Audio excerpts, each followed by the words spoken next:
Nestled in the heart of Sonoma, Verano Cafe stands as the answer to locals yearning for wholesome food. Opened by Veronica Perez and Carlos Rubio, this cozy diner is nestled conveniently at the crossroads of Highway 12 and Verano Avenue. At Verano Cafe, breakfast, lunch, and dinner are experiences crafted with love and local ingredients. Each dish is a symphony of taste. But Verano Cafe isn't just about breakfast. Their lunch menu features favorites like fish and chips and classic French dishes catering to all tastes. Dinner includes house-made pasta dishes and elegant entrees. What really sets Verano Cafe apart is its commitment to quality and community. With locally sourced ingredients and a dedicated team that feels like family, Verano Cafe offers a warm and welcoming atmosphere. Whether you're a Sonoma local or a visitor, Bruno Cafe promises to elevate your dining experience. Join us today and become a part of the Verano Cafe family. Verano Cafe, located at the crossroads of Highway 12 and Verano Avenue in Sonoma.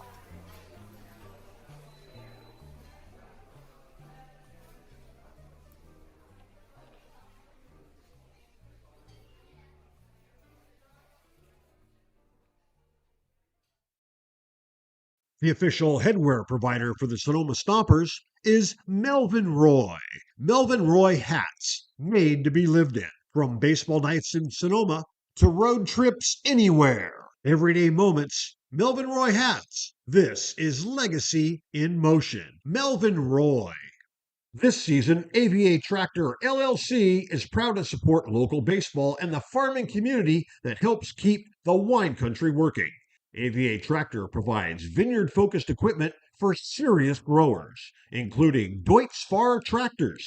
From daily farming needs to the next generation of vineyard equipment, AVA Tractor is built for Napa and Sonoma growers who need ROI, local support, and equipment that can work in real vineyard conditions. Hit it out of the park with AVA Tractor LLC, solutions made for your vineyard. In your quest for roofing services, look no further than Crandall Roofing. Crandall's dedicated team of professionals guarantees excellence. From roof repairs to installations, Crandall delivers top-notch solutions with unmatched value. Crandall Roofing uses only Class A fire-rated materials, and Crandall Roofing is certified by the manufacturer to extend warranties up to 50 years of coverage. Crandall Roofing's simple pricing for roof services ensures transparency and ease. With straightforward rates and no hidden fees, Crandall Roofing makes roofing solutions accessible for all. Let your next roof be your last roof. Crandall Roofing, Diamond certified and proud partner of the Sonoma Stompers.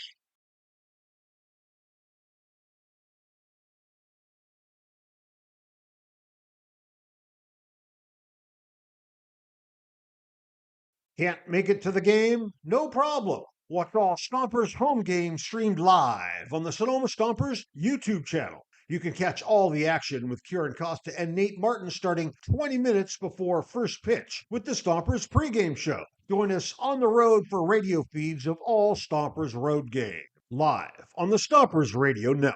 2-1 pitch to Keys. That one's bounced towards second. There'll be a play at the plate. They'll throw home from left field. Kicks away. Take a bow, Trent Keys, the walk-off hero. 2 outs in the top of the 9th. Braden Gens pitches. Beal strikes out swinging. Stomps win.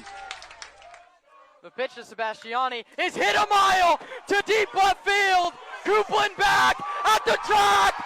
See you later. At Ricci Vineyards, we feel that wine and baseball are the perfect pairing, and we are proud supporters of our Sonoma Stompers. Our family-run vineyard has been farming and growing grapes and carneros for over 40 years. We encourage you to witness our wine journey and check out our selection of boutique offerings at RicciVineyards.com. The Stompers are proud to have Adams Chiropractic as our official chiropractor. Keeping our players healthy and in the lineup is our #1 priority. And Adams Chiropractic is right there every step of the way, thanks to Dr. Lawrence Adams.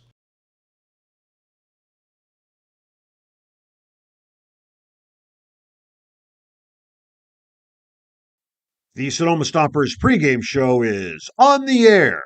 Kieran Costa and Nate Martin have you covered up until first pitch here on the Stompers Broadcast Network. Get all the insights and analysis for tonight's contest and hear from Stompers manager Zach Pace on the Stomper Report. Your coverage of Stompers baseball starts right now. Stompers hit the road for the second to last time in the summer of 2026, their final trip to south of San Francisco. Welcome to San Bruno Park. I'm Kieran Costa, joined by Nate Martin on today's Stompers pregame show. Nate, the friendly confines of San Bruno Park at Tom Morrow Field at San Bruno Park have been kind to the Stompers, undefeated here in 3 games and 3 really fun ones at that. Yeah, we've had something happen in all 3 of them. We had that 5-run comeback in the top of the 9th inning the first time Sonoma was here. We were here earlier 2 weeks ago, and the game was played under protest because of issues with the batting order. And then last week, Zach Pace got his 200th regular season win in the CCL. So every single time we've been here this summer, something interesting's happened, and hopefully we get something good again tonight. Stompers face Theosaurus for the 3rd time really in 2 weeks here. But before we focus on today's Stompers Seagulls game, we do have to look back at last night, a disappointing affair against the Crawdads. The Stompers lost by 9 runs. Nate Martin takes you through the highlights. Sonoma took down Walnut Creek on Friday and had confidence going into last night, but the Crawdads were on their A game from the beginning. The runner at second, Carlisle, and Robles lines it into right field. That's going to be a base hit. Motoring around is Carlisle. Johnston's throw cut off by Shepler once more. RBI single for Robles, and Walnut Creek keeps on tacking on. Now it's 4-1. But the Stompers looked up for it at the start of the game. Just ask second baseman Ben Sebastiani. 0-1. Line back up the middle and through for a base hit. 1 run comes in to score Shepler. Taylor right behind him. Bryden's Bull's throw is not in time. 2 RBI knock for Ben Sebastiani. He's come on real strong here in the second half of the season. Sonoma trails it now just 4-3. But the mistakes that plagued Sonoma in the first half of the season came back last night in the 3rd and 5th inning. 1-1 is hit to third. Vassell backs up. He goes to second for 1 high and into right field. Coming around to score is Taylor. Heading to third and staying there is Bull.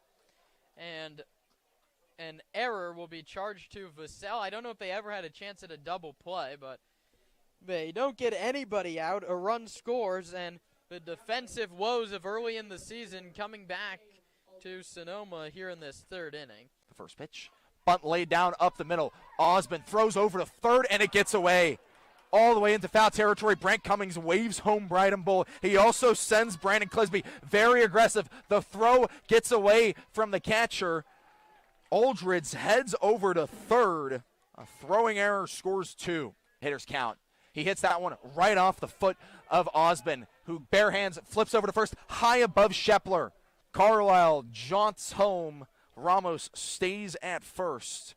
That's another throwing error on the pitcher, Keller Osmond. The Stomps trailed by as many as 8 in the 6th, but put up a fight to make things interesting. The righty comes home. And Reparo bounces that one up the middle, no one covering. Ramos comes over, and he can't glove it. 1 run comes home. Dave Hoke waves home another. The throw to second allows 2 more to score. Sebastiani and Vassell across home plate. McCown goes from first to third. Reparo adds RBI 20 and 21 on the year. Sonoma fighting a 4th spot in the inning has them trailing 12-7 in the bottom of the 6th. Unfortunately for Sonoma, Walnut Creek wasn't having any of it en route to a blowout win Saturday night. He starts the 9th against Sutter Moss, left-handed hitter from Delta College, who swings at the first pitch and sends one the other way. Mike Jones goes back. Mike Jones looks up, and it's gone. Sutter Moss opposite field home run. Swing like that, you understand how he had 10 home runs in 2025. He just reached out and poked that thing, never stopped going, and landed in the left field oasis. Stompers fall to the Crawdads last night, but a chance to get in the win column, and the numbers say they will do it. 6-0 against the San Francisco Seagulls, and they're facing an arm where they've had decent success off. They've seen Theosaurus twice, and they've scored 4 runs in 7.1 innings, Nate. Yeah, and that's all been in the last couple weeks. He's given up 10 hits in those 7 1/3, and 2 earned runs, but 8 in total. So he's someone whose defense has let him down. But the main reason for that is because Sonoma's putting the ball in play. If you can do that again in the CCL, you're going to have success. We saw that with Walnut Creek last night. Sonoma hoping to get some of that today. And it's an interesting lineup, Nate. It's the first time where there's been no Tino Vassell, Hunter Carlson, or Chase Taylor, 3 of the most consistent bats who's hit at the top of the Stompers lineup, none of them in there today. Yeah, and that's forced Zach Pace to do some shuffling around. Misael Europero playing third base for the first time all season. And then Mateo Heredia, it's his final game of the summer. He'll be in right field. Maybe will come in as a pitcher later on in the game as well. So there's a lot of shuffling going on with this Stompers lineup, but it's a lot of guys who've stepped up big in the month of July. That includes Ben Sebastiani in the 2 spot, Nate, coming off a couple of multi-hit games. He's sort of been a revelation at the plate after starting what was a rough about 1 for 20. He's gotten an RBI in every game this week. So he has been brilliant for Sonoma, hitting .476 in the month of July, 600 on-base percentage. He is a revelation is the only way to describe it. I asked Zach Pace in today's Stomper Report what Ben Sebastiani has meant to this team over the past week. Stompers on the road to close out the week here in San Bruno to take on the Seagulls. I'm Kieran Costa with Stompers manager Zach Pace. And Skip, it's been an up and down week. Home road. You're trying to finish it out on the road. How do you keep the guys fresh on the back end of a 6-game week? Yeah, I mean, it's just it's a long summer, obviously, but it's baseball. We're playing baseball. We're excited to play today. It's another game, another big game for us. I've been trying to give guys a lot of rest. I know we don't have as big of numbers now as we did, but I think guys are still ready to go. I think kind of fired up to end the week and hopefully try to find a way to win the week here. This is the first league game where you haven't had Hunter Carlson or Tino Vassell in the lineup. Both of them sit today, along with Chase Taylor. Those are 3 mainstay bats at the top of the order. What do sort of the rest of the guys have to do to try and fill that void? Just take our quality at bats. I mean, just do a good job up there. Take what the game gives you, and hopefully we play some good defense and, take our quality at bats and find a way to get on and get them over and get them in. One of those guys that's going to have to step up is Ben Sebastiani, hitting in the 2 spot, coming off a couple multi-hit games against the Crawdads. He struggled to open the year. I think anyone will tell you that. What has he done a lot better lately? Oh, he's swinging it really good. He's seeing the ball well. When he's getting his pitches, he's on time. That's the bottom line. When he gets a good pitch to hit, he's on time. Maybe earlier in the year he might have been missing it a little bit more, but he's on time right now, which is great. And squaring balls up and putting good swings on it and swinging at good pitches and laying off the bad ones, So he's taking a lot of quality at bats right now, and hopefully continues that the rest of the way.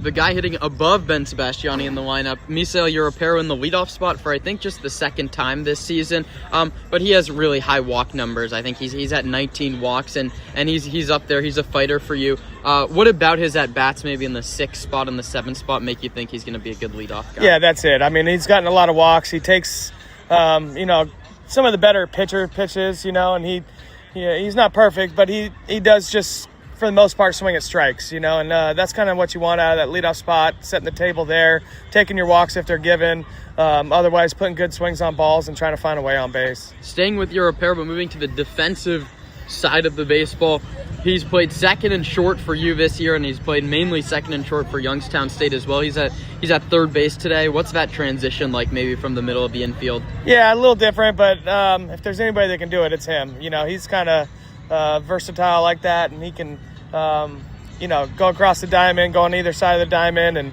I'm not too worried about him. He's a baseball player. He loves the game. I really love, last night's game where we're down by a bunch and he grounds out in the 8th inning or something, and he has a really hard 90 down the line, and that's Misa every single day. He plays the game hard, the way it should be, and I think he'll be fine over there. Last couple for you here, Zach. Staying with the defensive positioning, Mateo Heredia gets his first start in right, I think maybe since high school. He didn't really play there at Cerritos, hasn't played there for you, but trying to get that righty stick in the lineup.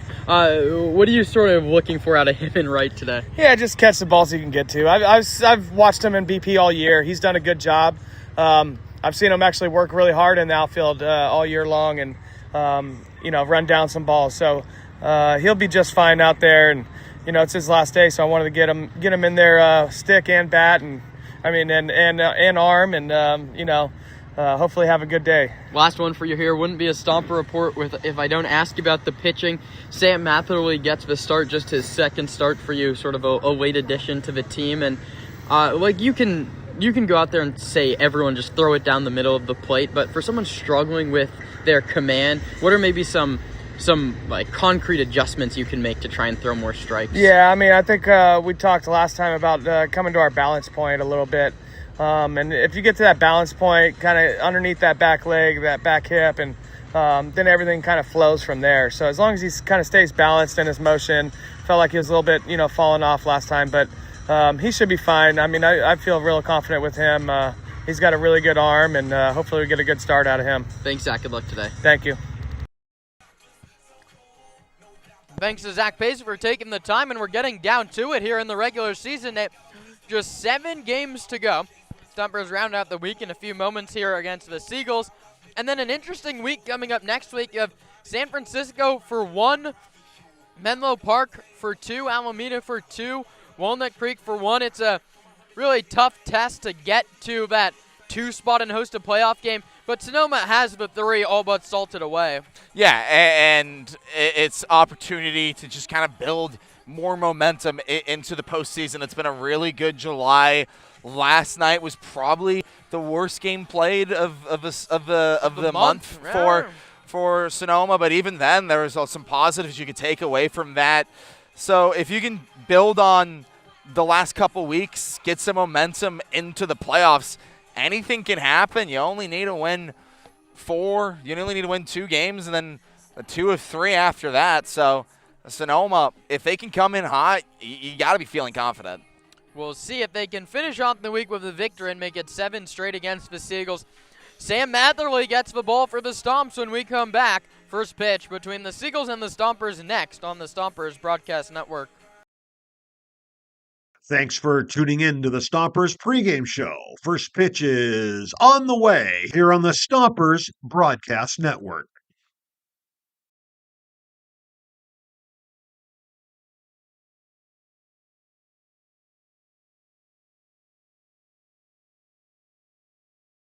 Local expertise worldwide. Sotheby's International Realty is well known for their exceptional real estate agents that distinguish themselves in communities all over the world. To learn more about real estate in Napa, Sonoma, San Francisco, and the rest of the Bay Area, or around the globe, contact Sotheby's International Realty Wine Country Brokerage at 707-935-2288. That's 707-935-2288. Sotheby's International Realty.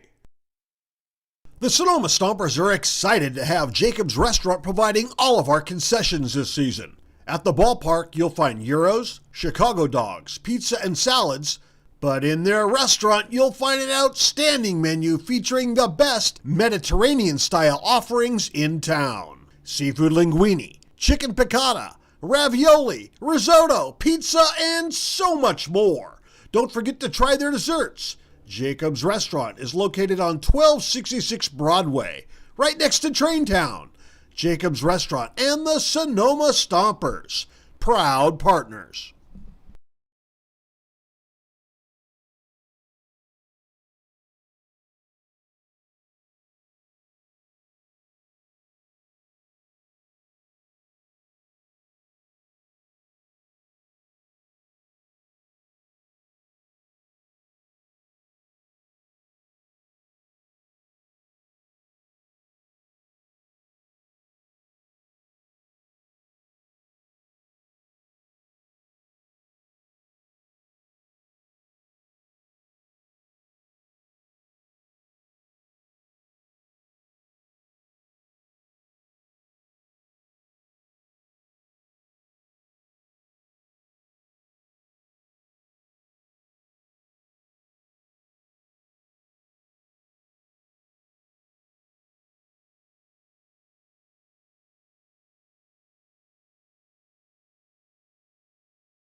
Can't make it to the game? No problem. Watch all Stompers home games streamed live on the Sonoma Stompers YouTube channel. You can catch all the action with Kieran Costa and Nate Martin starting 20 minutes before first pitch with the Stompers pregame show. Join us on the road for radio feeds of all Stompers road games, live on the Stompers Radio Network.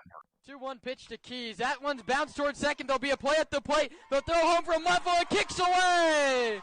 Take about Trent Keys, the walk-off hero. 2 outs in the top of the 9th. Braden Gantz pitches. Beal strikes out swinging. Stomps win.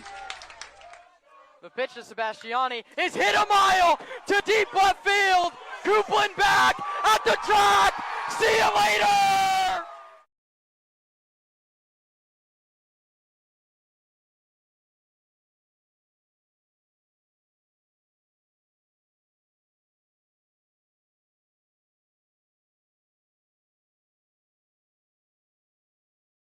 The lines are painted. The lineups are in. The field is raked and the cleats are laced. Your Sonoma Stompers are just about ready to take the field. Now, straight to the voice of the Stompers, here's Kieran Costa.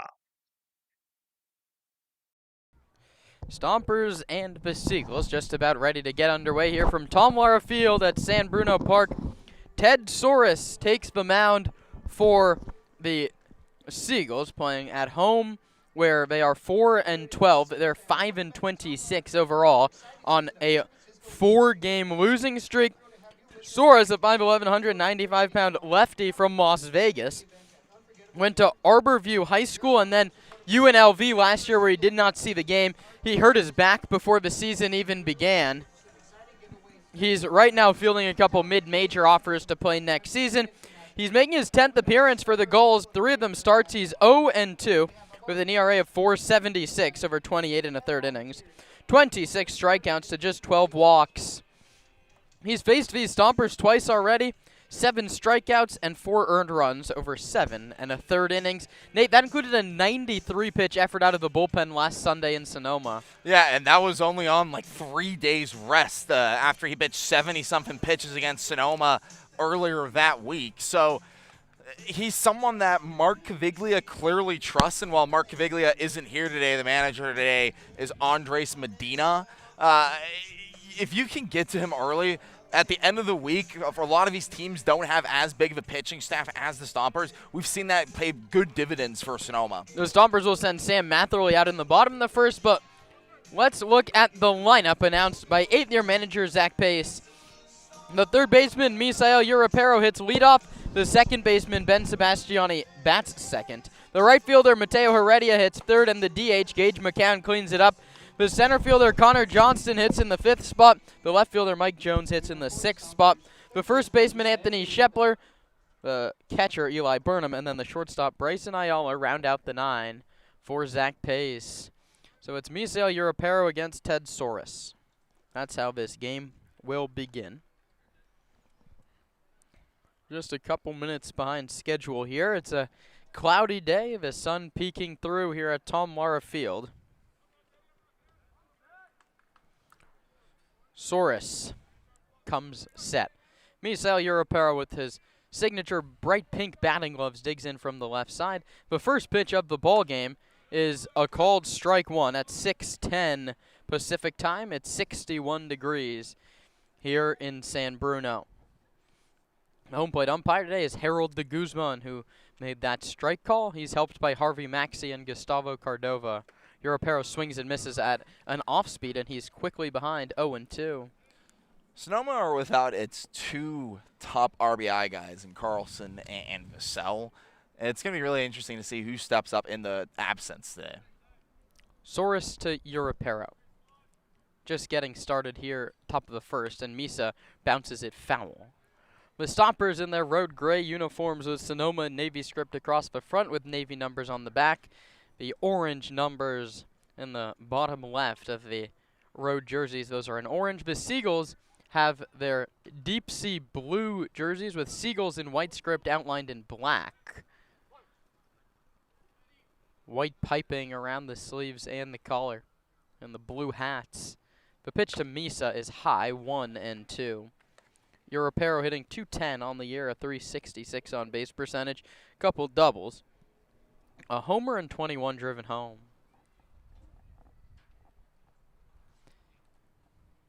In the leadoff spot today, he grounds this one towards shortstop. Jake Brewer drops to a knee, now gets up and throws to first in time to get the hustling Europero one away.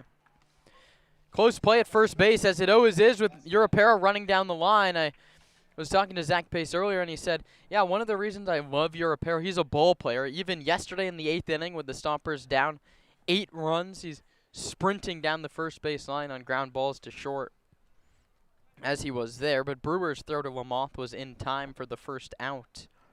And that brings up Ben Sebastiani, coming off a couple multi-hit games. At average all the way up to 268. He takes a fastball for a called strike on the inside corner. And a 476 average in the month of July. That's what's doing it. He only had 1 hit for the first month of the season, and now he's knocking them around. Had 3 singles yesterday. He pops this one foul. He was late, and the count is 0-2. Second straight hitter for the Stomps that have started their count behind no balls and 2 strikes. Then 2 doubles and 8 driven in. He takes way high, 1-2. 5 walks and 5 hit by pitches for the righty from the College of Marin. When his cousin Nick Sebastiani got hurt, sort of right around the time he's gotten hot here the last couple days. Soros, the lefty, comes home. Sebastiani takes up and out. 2-2.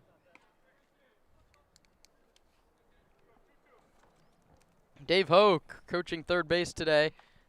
At first is Jacoby Heyer for Zach Pace. Paul Maidorena, his hitting coach. As Sebastiani strikes out swinging. Mike Nunez is the pitching coach. Casey Gilroy, the bench coach. Everyone in their Sunday orange tops. And Mateo Heredia, the Seagull killer, comes up. He's 5 for 9 with a double and 2 RBI.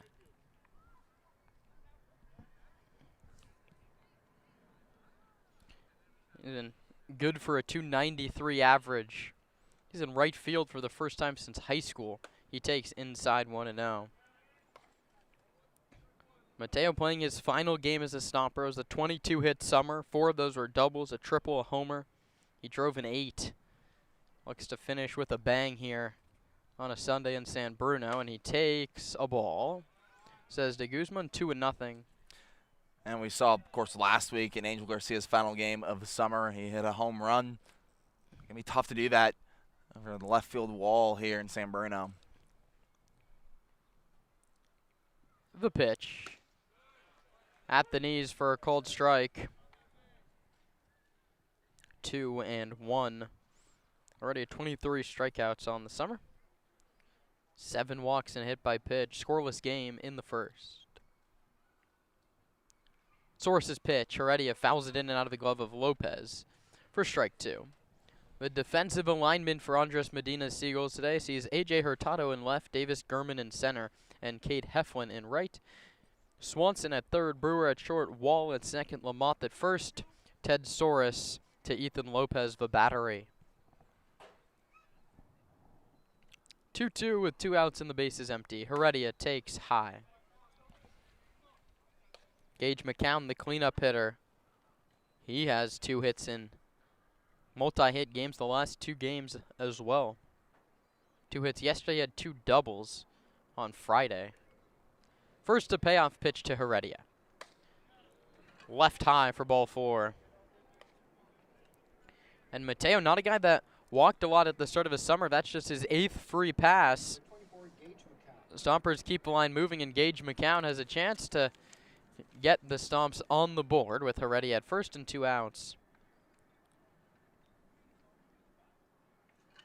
Gage, a .288 hitter, coming around of late. 2 singles yesterday. 4 for his last 10. The pitch to McCown is taken high and inside. He's ahead in the count 1-0.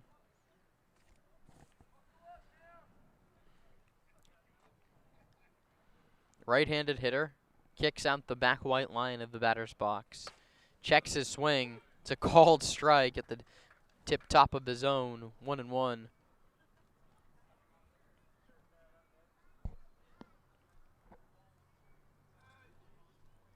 Hurtado shallow and left. The pitch, McCown takes low. About a 56-footer that was blocked by Lopez, and luckily for him, it bounced off his chest protector right out in front of home plate. Heredia had to hold it first, but McCown gets ahead in the count, 2-1. Gage has shown some power from the right side. The pitch to him is hit hard towards second. High hop kicks past Wall into right. Heredia doesn't stop. He heads towards third. Tanner Wall's throw is late. That's great base running from Mateo Heredia to go from first to third. And it brings up Connor Johnston.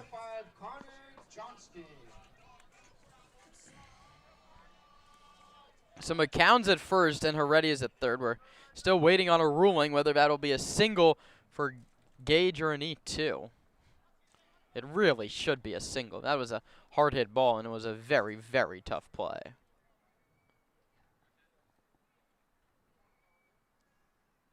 Yeah, let's rule the single. Pitch to Johnston, he cuts and misses. McCown also quietly putting together a really nice week as well. Like Sebastiani, you mentioned, 5 hits in his last 3 games now. Big time. Johnston turns back out of the way of a pitch that misses in. The count's 1-1. There's a big part of that, of a gutsy team win out in Walnut Creek. A couple of big doubles. Played a great game behind the plate as well. That game lasted 3 hours and 40 minutes. A catcher's nightmare. Johnston late on a fastball. It's 1-2. CJ up in the 5 position today. Had a double in last night's contest. Yeah, he had a really nice game here on Tuesday as well. Just needs a knock to get this run home. 1-2 pitch to him is bounced foul right past Dave Hoke in the third base coaching box and down the line out of play. Hitting the 8th spot on Tuesday. Started out the day with an RBI single and an RBI walk. He reached 4 times.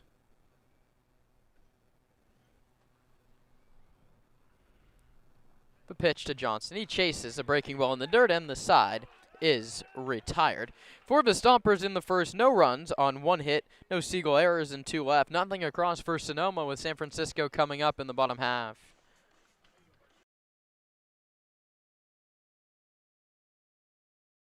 Can't make it to the game? No problem. Watch all Stompers home games streamed live on the Sonoma Stompers YouTube channel. You can catch all the action with Kieran Costa and Nate Martin starting 20 minutes before first pitch with the Stompers pregame show. Join us on the road for radio feeds of all Stompers road games, live on the Stompers Radio Network.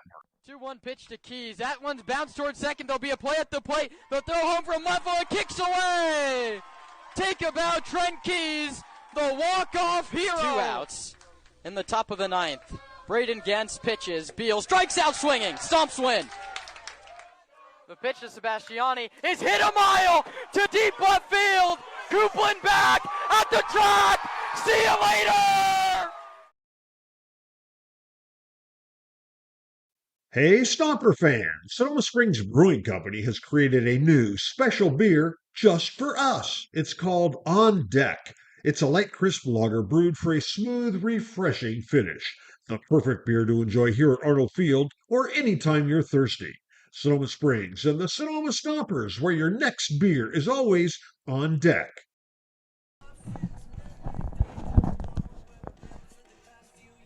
Bottom of the first sees a scoreless ballgame.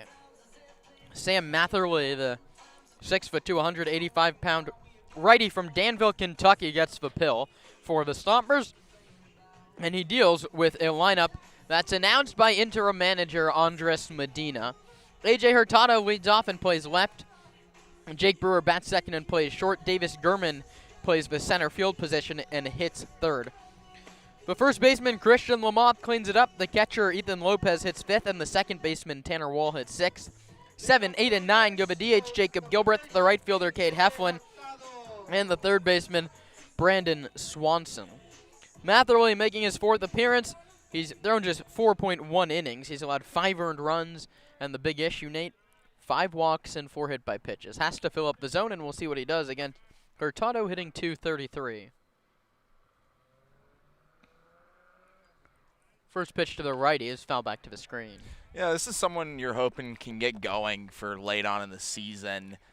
You lose a couple of big arms over the last couple weeks. Tabor Fast, Jake Andreas, guys that were producing for you.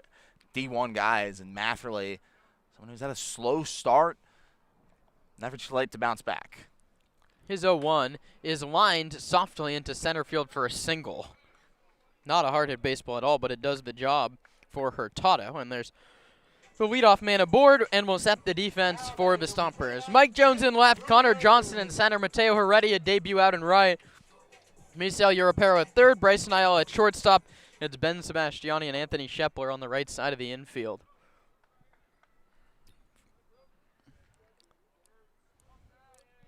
Brings up Jake Brewer hitting .306, the only man in the starting lineup with an average above 300. Tough guy to get out.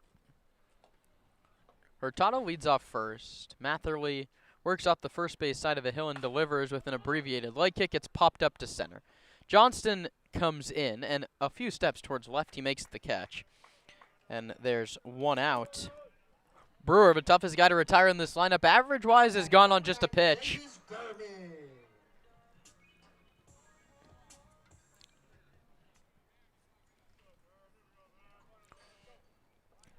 Now the all-star center fielder Davis Gurman, who recently committed to Utah. And a right-handed hitter. And even stands from the right side, waggles the bat in front of his face. He swings first pitch and bounces it to the left side. Ayala's only throw to first, and it's high. E6 will most likely go against Bryson Ayala, whose throw just sailed on him a little bit, something we've seen happen a couple times this summer. Yeah, now you got to battle through this. You got runners on first and second, 1 out. That same ground ball would play.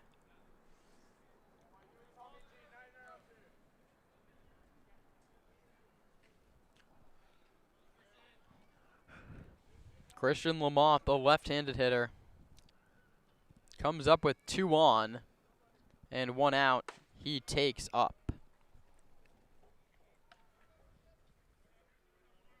That was the first take. 4 straight swings to start the ball game for the Seagulls. That error officially given to Ayala puts runners at first and second. The 1-0 from Matherly. Outside 2-0.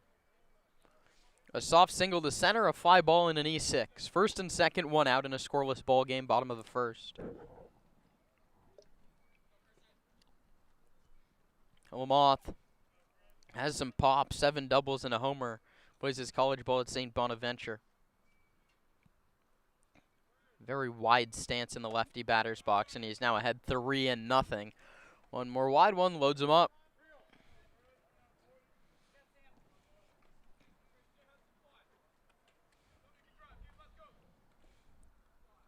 Matherly just turned 21 a couple weeks ago, heading into his junior year at Bellarmine, and he delivers a 3-0 fastball for a called strike. Sam trying to escape a jam in the first and keep this game at a scoreless tie. Ground ball could get him out of it. He comes set up above the letters and delivers home, high and outside for ball 4. So a single, an error, and a walk have loaded the bases with nobody out.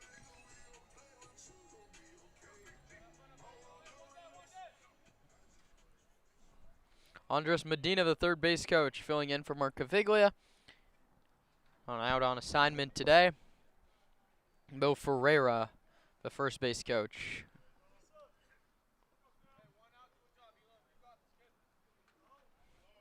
Lopez, the catcher, plays in his 25th game. He's hitting just .216. A double, a homer, 10 driven in. He has struck out 19 times. That's exactly what Matherly is looking for. Base is full, the pitch is lined softly on the infield. Leaping play by Anthony Shepler. A knuckling little line drive that for a second looked like it was going to drop in right field. Shepler angled back and leapt up to make the catch. And he did a great job of reading that ball. He had to rotate his body around at the last moment because it was just knuckling around in the air, as you said. A great play by Anthony Shepler. And now Matherly, any single out would get him out of the first. Bases full, 2 outs. The pitch is outside 1-0 to Tanner Wall. Tanner, another one of the all-stars for SF. 289 average as it stands right now with a 354 on base percentage.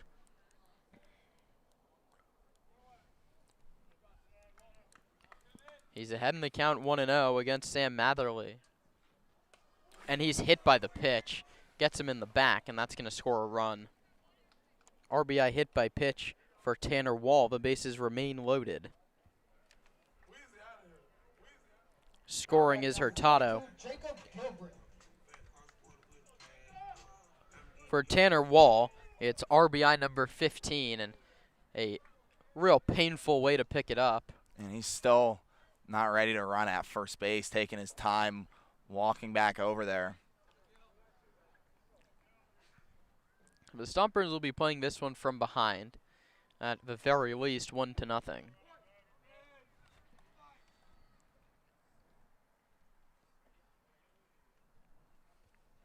Matherly's first pitch is popped foul and out of play by Jacob Gilbreth.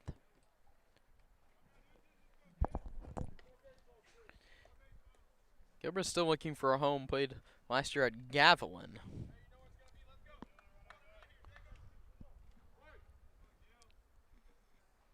Gilbreth hitting 189. The pitch is high. 1-1. 140, beg your pardon, 189 on base percentage. Real tough start to the season for Gilbreth. He's 7 for 50.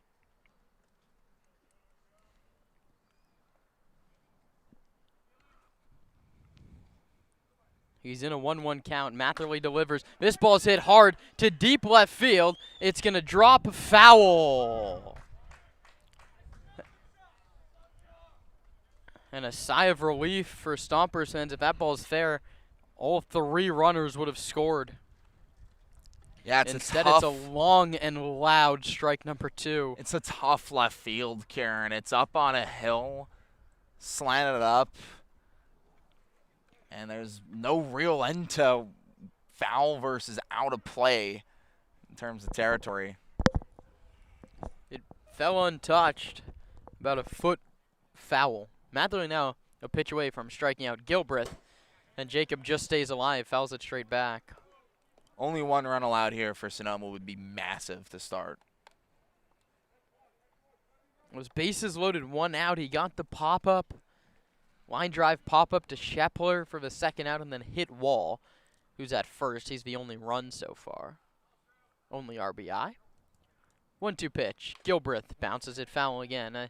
Went just straight down onto home plate and then kicks back to the screen.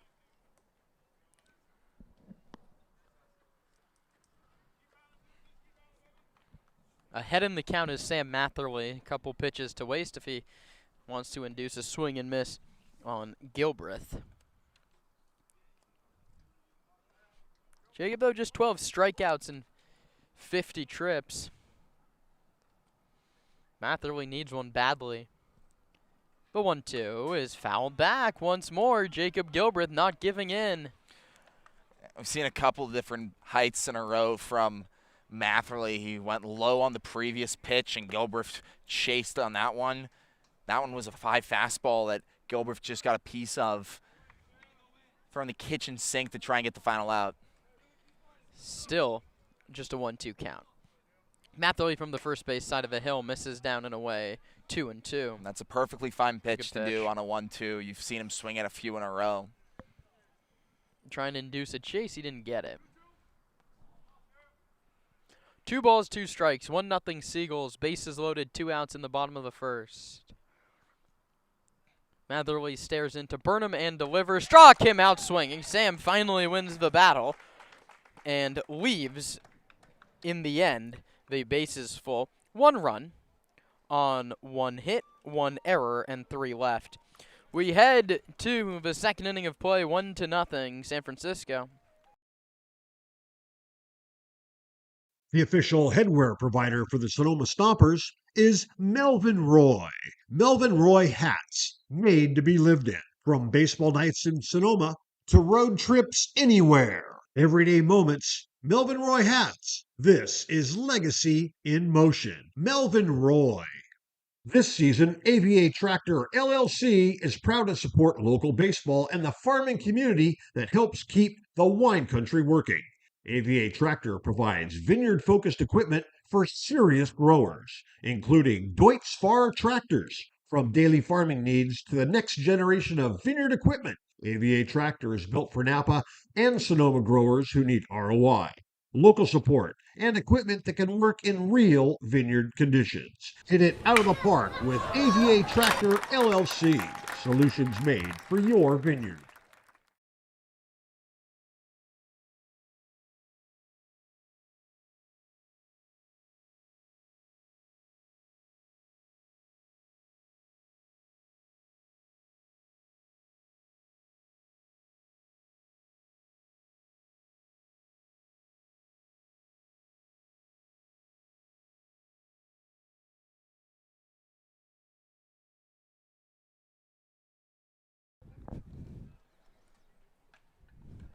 We come back for the top of the second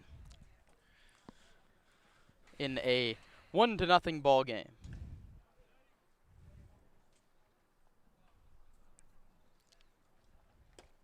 The pitch is low. 2-0 on Jones.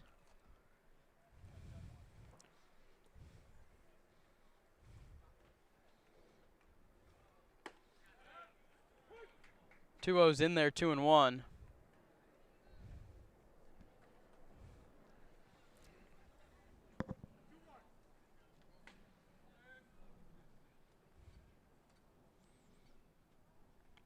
A 2-1. Jones fouls it off the catcher Lopez, 2-2.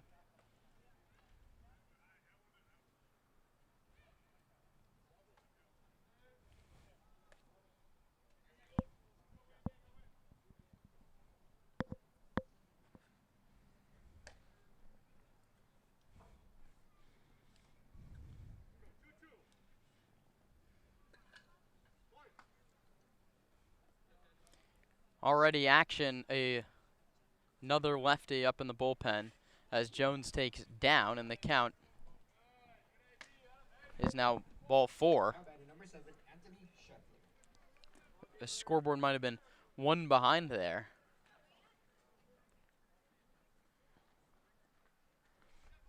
So Jones works a walk.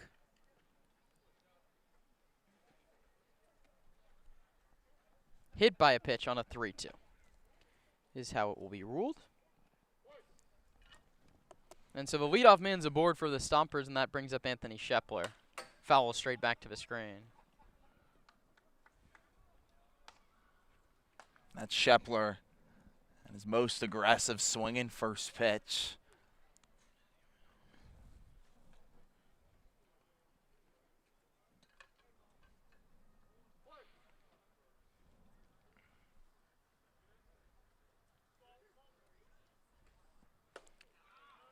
Shep takes a pitch that's a called strike at the bottom of his zone.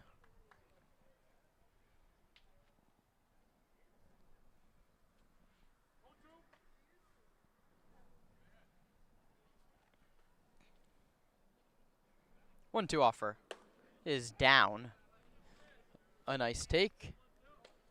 Now it's 1-2.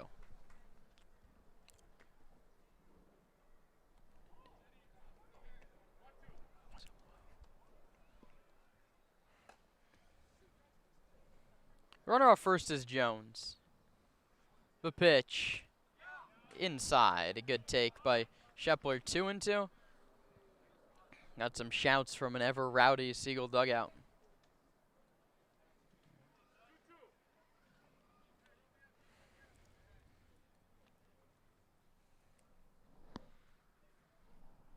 2-2 pitch. Shepler lines it over the head of the third baseman Swanson down the line. Mike Jones holds up at second base. And the Stompers are set up to rally with first and second and nobody out.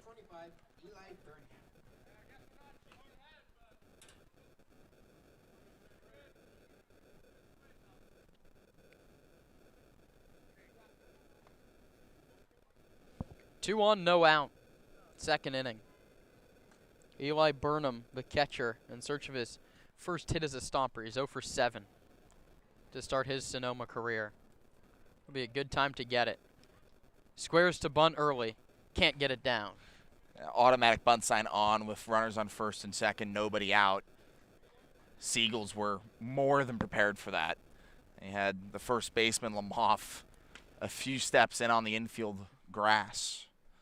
He'll be set up to bunt again. Even against bunt defense, a good one will get the job done. Lamoth crashing all the way in at first. Burnham pulls it back and takes a strike, and so now the bunt sign will be off on 0-2. Soros has faced the Stompers a couple times now. He knows what to expect. Sonoma likes to show bunt early to throw off the pitcher.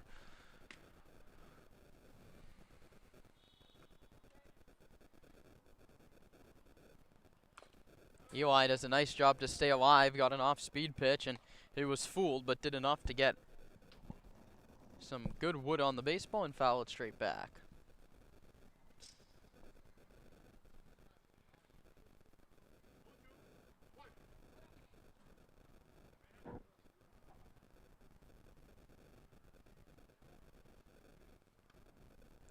Working off the first base side of the rubber is the lefty Soros. Burnham strikes out swinging. Third K for Ted Soros. And so unable to get the bunt down, winds up striking out, and it brings up Bryson Ayala.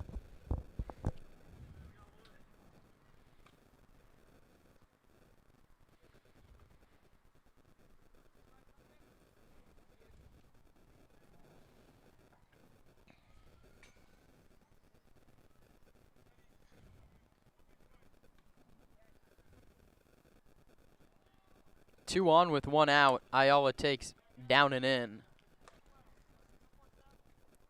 Stompers allowed a run in the bottom of the first, an unearned run against Sam Matherly.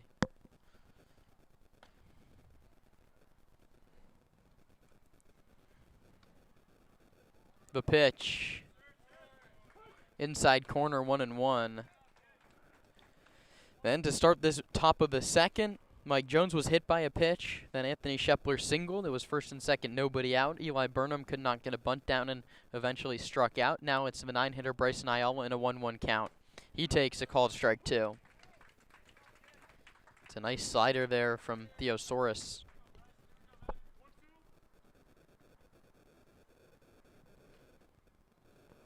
Miso, you're a pair of the leadoff hitter today on deck.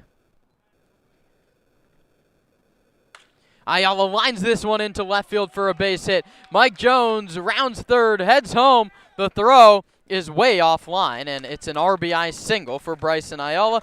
His 11th run knocked in of the year. Sonoma's tied this ball game up at 1. First to third goes Anthony Shepler. Some nice base running all around. Good production from the back end of the order. That's exactly, that was a big part of why Sonoma did well in their win streak earlier in the month.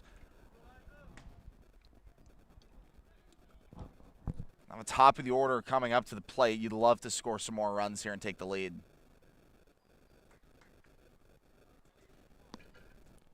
Runners at the corners, 1 out. Ayala doesn't run. Europero swings and misses, a little tardy on a fastball.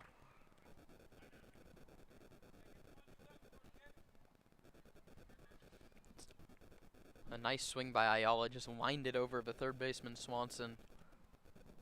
The pitch to Misa's popped up and foul up over the grandstand and out of play. 0-2 on Europero, trying to get that run home from third. Infield back for San Francisco. Lamoth holds the runner at first, middle infield shaded for 2. Europero takes down and away. Nice job by Misa to lay off that pitch.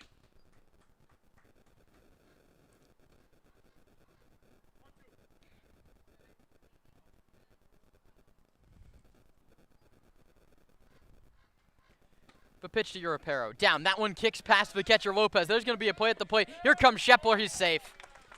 Anthony Shepler's done such a good job this year of reading those pitches that get past to the backstop. In a short backstop here at San Bruno, he had that one read from the jump. Ayala, a good base runner himself, trails from second, and he scores on a wild pitch.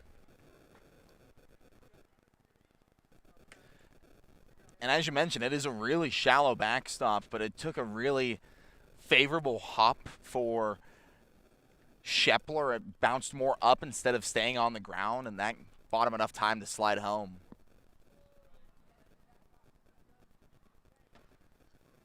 Europero grounds this one to first. Lamoth gloves, and he's going to have to take it himself. He does. Moving to third base is Ayala, so productive in a sense for Misa. And Ben Sebastiani has a chance to come up here and drive in some runs. Long ball would drive in two. Single would drive in Ayala from third base. 2-1 Stompers, top of inning number 2. Sebastiani struck out swinging in his first trip. He's been aggressive early in the count, and he is here and misses a slider. 0-1.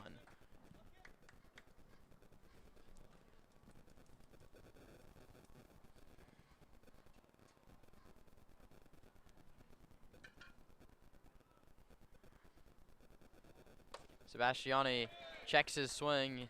Yes, he did, says the home plate umpire.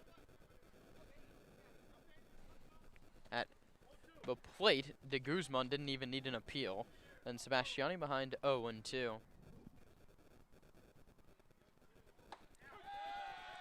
Ben takes a called strike 3. So 4 strikeouts over 2 innings for Soros, but the Stompers get 2 runs on 2 hits, no errors, and 1 left. 1.5 innings in the book, 2-1 Sonoma.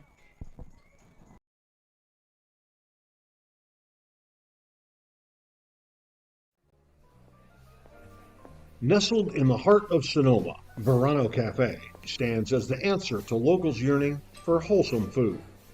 Opened by Veronica Perez and Carlos Rubio, this cozy diner is nestled conveniently at the crossroads of Highway 12 and Verano Avenue. At Verano Cafe, breakfast, lunch, and dinner are experiences crafted with love and local ingredients. Each dish is a symphony of taste.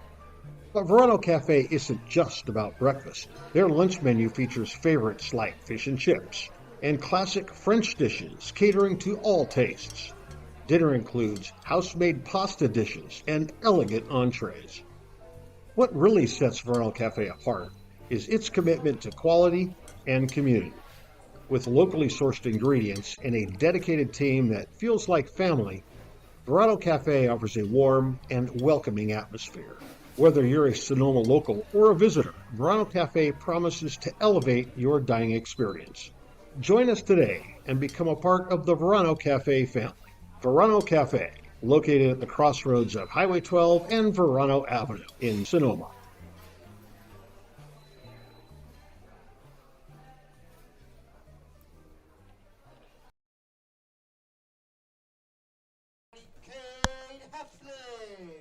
Cade Heflin will be followed by Brandon Swanson on the top of the order, and AJ Hurtado, as Sam Matherly now working with a 2-1 lead as he starts the bottom of this second inning. Maybe allows him to be more aggressive and continue to challenge in the zone. First pitch swinging, he bounces Sebastiani at second. He gets a hop at his chest and throws out Heflin. Cade retired on just a pitch, a dream start for Matherly. So many of these Seagulls batters are swinging at the first pitch they're seeing, and a lot of the time it's resulted in weak contact that Sonoma has been able to field. I'd keep challenging, especially early in counts.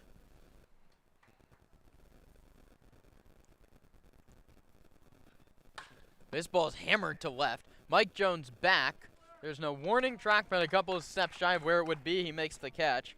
And I'd put my house on AJ Hurtado not swinging at this pitch, trying to avoid a 3-pitch inning. You want to... This is automatic take sign across baseball at every level. It should be, at least. I'd throw a fastball right down the middle. Yeah. Your offense shouldn't be going on a 3-and-out after your defense stays out there for, you know, a long 6-minute drive. Hurtado obviously squares to bunt. He knows he wasn't swinging, and he takes a ball.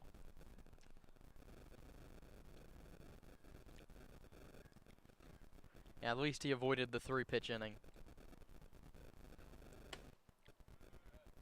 He takes low and inside a close pitch there. Oh, what's the other equivalent of going down on 3 pitches? Depends on what sport you're thinking. Exactly. Hurtado takes a strike. Maybe a goal kick that just gets headed back the other way in soccer. But 3 pitches in an inning is nearly unheard of. Even swinging first pitch back-to-back times and getting out rarely happens. Matherly's delivery, a similar spot, called the ball now 3-1. And now that's what happens when you work counts. If you're the Seagulls, you can get into a 3-ball count and force the pitcher to come to you and get actually something good to swing at. Exactly.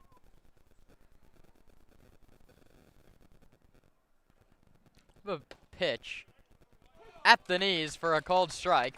A.J. Hurtado started running to first base and now has to sheepishly head back to the righty batter's box. And now the count is full of 3-2, and Matherly a pitch away from a 1-2-3 frame. Hurtado pops it foul, spoils this one, and will get another payoff.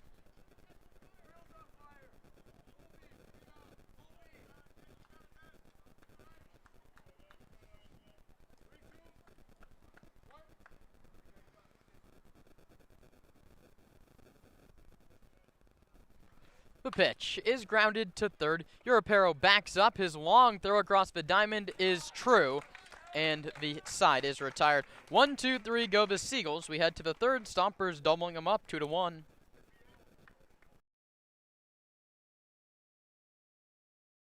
In your quest for roofing services, look no further than Crandall Roofing. Crandall's dedicated team of professionals guarantees excellence, from roof repairs to installations. Crandall delivers top-notch solutions with unmatched value. Crandall Roofing uses only Class A fire-rated materials, and Crandall Roofing is certified by the manufacturer to extend warranties up to 50 years of coverage. Crandall Roofing's simple pricing for roof services ensures transparency and ease. With straightforward rates and no hidden fees, Crandall Roofing makes roofing solutions accessible for all. Let your next roof be your last roof. Crandall Roofing, Diamond certified and proud partner of the Sonoma Stompers.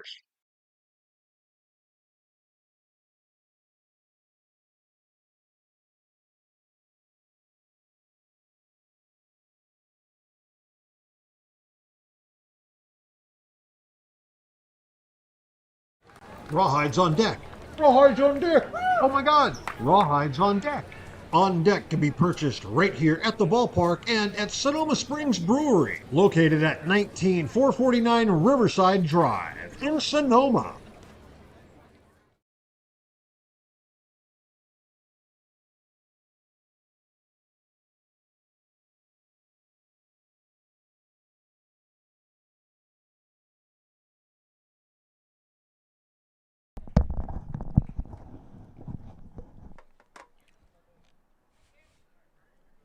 We head to the third inning. Stompers trying to add to a 2-1 cushion against the Osaurus. First pitch to Heredia is bounced to third. Tough play, and it kicks off the glove of the third baseman. Swanson and scorers that have been very lenient to give hits. We'll see what the ruling is for Mateo. And that should be an error. That was a pretty easy glove. I don't know if he would have beaten the throw over to first, but it is an error. It's the correct call, I'd say. An E5 gives Heredia a single, but a Bryson Ayala errant throw in the first was given a hit on a similar play. Back to first is Heredia.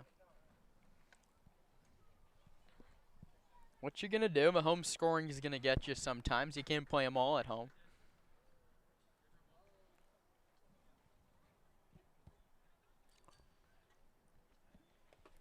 Pitch is low. 55-footer from Soros, nowhere close.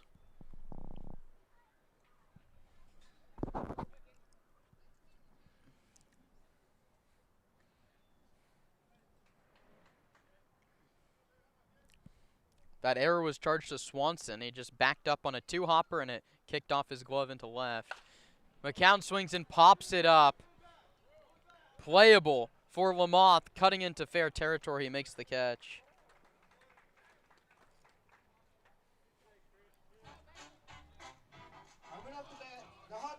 That brings up Connor Johnston with 1 on and 1 out.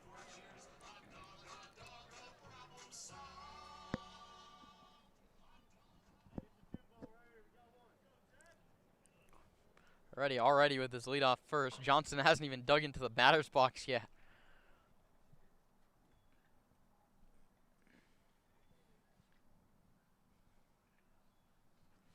CJ squares to bunt, pulls it back, but pitches another 56-footer, and it kicks away down the third baseline. Wild pitch allows Heredia to get to second base.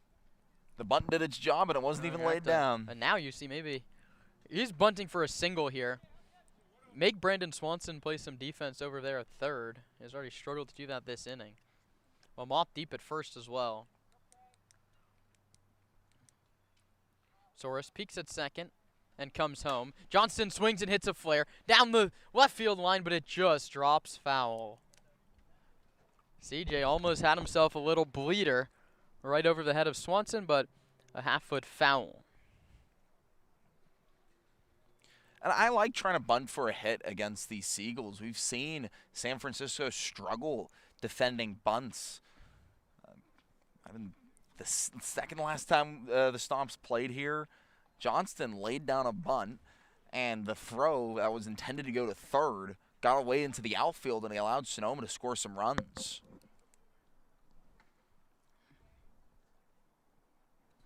Let's see what he does here on 1-1. He takes high and tight. The Seagulls have made 80 errors this season. It's a 929. We only played 40 games. 31. You're 5 and errors 26. in 31 games. Yeah. The pitch is low. Heredia with a little bit of a late break, so he heads back to second. No wonder you're 5 and 26. The Stompers, on the other hand, have made 68 errors in 36 games. It's a 850 fielding percentage. 950, beg your pardon. Johnston way out in front, 3-1. The pitch from Soros is lined towards center. Not deep. It's sinking fast, but not fast enough. Running catch by Davis Gurman. Now batting number 37, Michael Jones.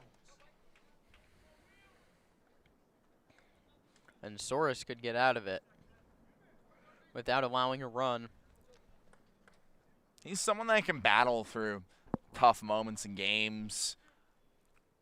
Good stamina. We've seen him go above 70 pitches both times Sonoma has played him. And he's only given up 2 earned runs in each of those contests. Error numbers around the league as Jones fouls it back. Let's go a fielding percentage, right? That's errors compared to balls hit at you.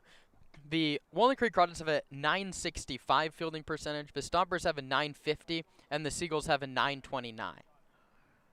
You want to put the ball in play, good things are going to happen. I'm curious to see what Sonoma's fielding percentage would be against Walnut Creek specifically. Yeah, I've had a couple 5+ error contests against the Dads. 0-1 pitch to Jones is high, 1-1. But again, that's just a result of Walnut Creek putting the ball in play and good things happening. Sonoma taking a little bit to heart here in this game as well. The pitch to Jones finds the bottom of the zone 1 and 2. Mike was hit by a pitch his first time up.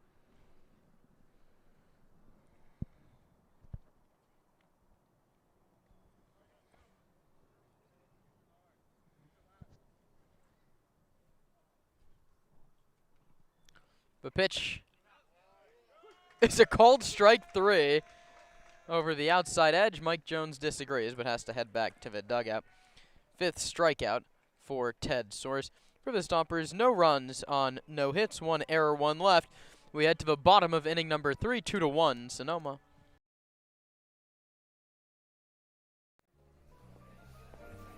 Nestled in the heart of Sonoma, Verano Cafe stands as the answer to locals yearning for wholesome food. Opened by Veronica Perez and Carlos Rubio, this cozy diner is nestled conveniently at the crossroads of Highway 12 and Verano Avenue. At Verano Cafe, breakfast, lunch, and dinner are experiences crafted with love and local ingredients. Each dish is a symphony of taste. But Verano Cafe isn't just about breakfast. Their lunch menu features favorites like fish and chips and classic French dishes catering to all tastes. Dinner includes house-made pasta dishes and elegant entrees. What really sets Verano Cafe apart is its commitment to quality and community. With locally sourced ingredients and a dedicated team that feels like family, Verano Cafe offers a warm and welcoming atmosphere. Whether you're a Sonoma local or a visitor, Verano Cafe promises to elevate your dining experience. Join us today and become a part of the Verano Cafe family. Verano Cafe, located at the crossroads of Highway 12 and Verano Avenue in Sonoma.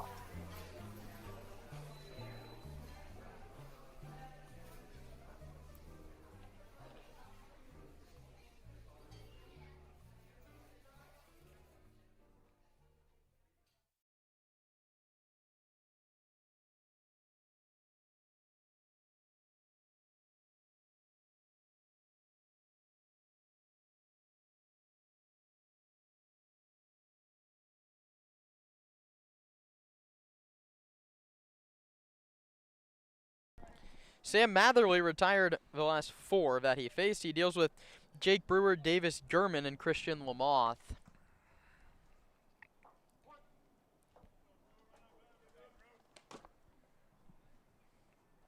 Brewer righty takes a called strike 1. The first 2 Seagulls in the second went down on just 2 pitches. A.J. Hurtado worked a battle before grounding out to third. Messenger up in the bullpen for Sonoma. This could be Matherly's last inning. The pitch, outside, 1-1. I have to try and repeat what you did last inning if you're Sam Matherly. Did a great job of filling up the zone and inducing weak contact. Big swing and a miss from Brewer, 1-2. Swing and miss stuff also works, though, if you're Matherly. Hasn't exactly been there this summer so far for Sonoma, but imagine. You don't need it if you're filling up the zone. No.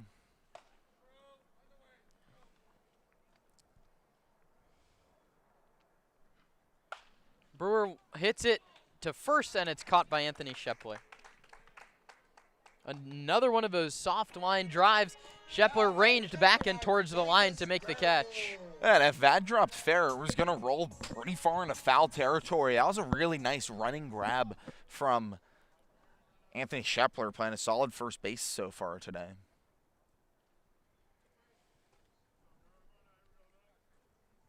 One down and 5 straight retired by Matherly. He delivers to Gurman, who takes a called strike 1. Davis hit a ground ball to the shortstop Ayala, who threw high to first base. It was originally scored an error, scoring change to a single, so he's 1 for 1. He bends back out of the way of a close slider.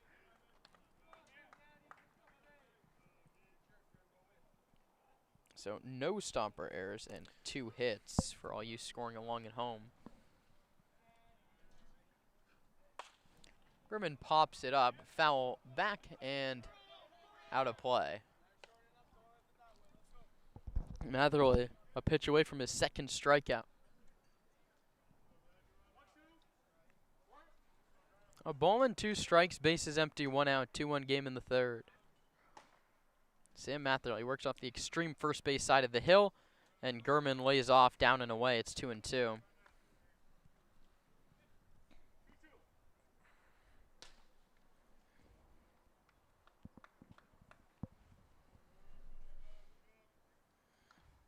The pitch, right down the middle for a called strike 3. Second strikeout for Matherly, who's really found a groove.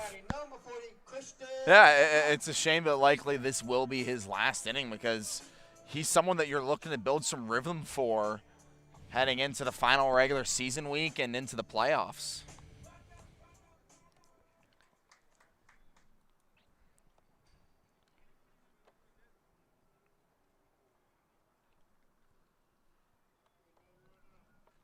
First pitch to Lamoth. He's way late, 0-1.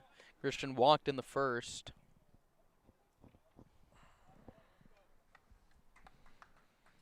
Two outs, the bases are empty.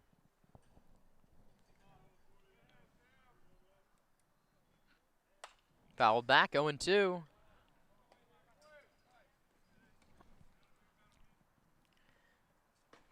Would be real nice to get this 1-2-3 inning and get the Stompers' bats back up. They've been threatening all night. They only have 2 runs, could be more.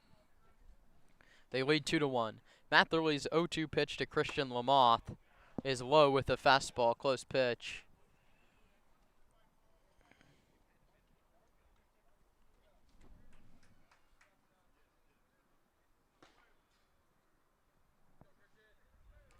A 1-2. Lamoth pops and fouling out of play.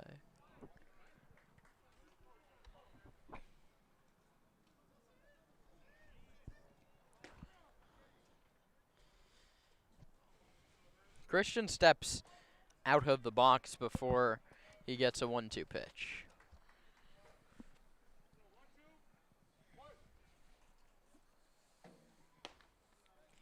Walked his first plate appearance. Matherly looking for a strikeout, and instead he hits him in the ankle guard on that front ankle.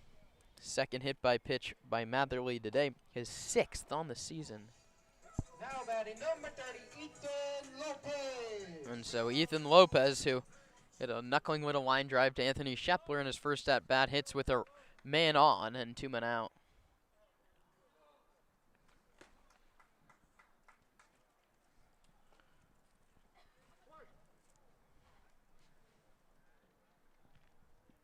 Lamoth off first. After the hit by pitch, Lopez fouls it back. I'd love to see the first pitch swing percentage from these Seagulls today. Hacking the second they get a pitch in the zone.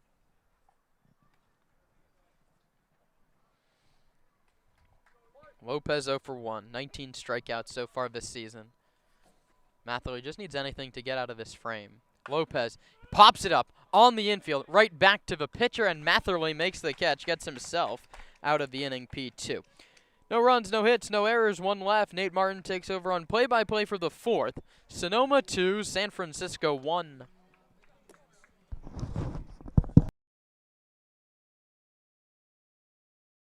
The official headwear provider for the Sonoma Stompers is Melvin Roy.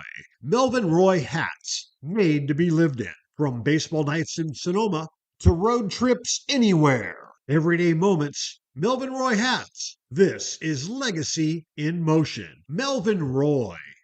This season, AVA Tractor LLC is proud to support local baseball and the farming community that helps keep the wine country working.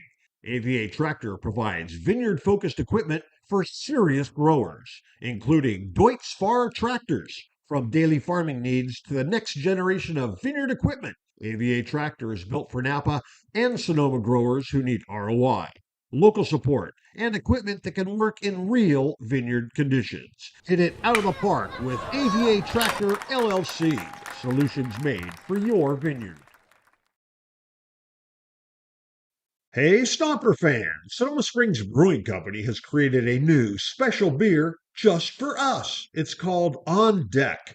It's a light, crisp lager brewed for a smooth, refreshing finish. The perfect beer to enjoy here at Arnold Field or anytime you're thirsty.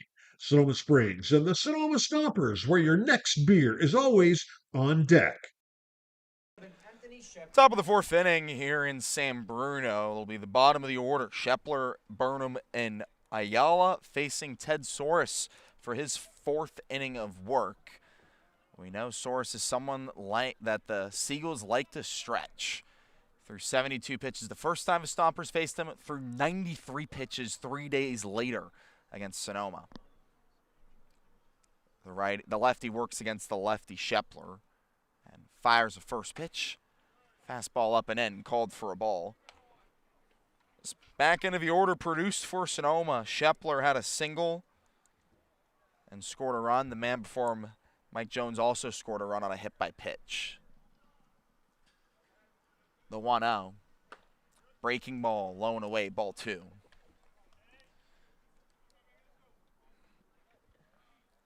Well, Source has looked shaky at times this game. He's never allowed it to get out of hand. Only a 2-1 lead for Sonoma. The 2-0 pitch. Swing and fouled off of Shepler. The man in the batter's box rings one off of himself. Walking around home plate. Takes some time to gather. It got him in the foot. Shepler, a powerful hitter. Entered today hitting .213, but with 2 doubles and 3 homers. That included a 9 RBI, 2-homer day on July 3rd against the Santa Maria Indians. He's got a very short right field, about around 300 feet, maybe less.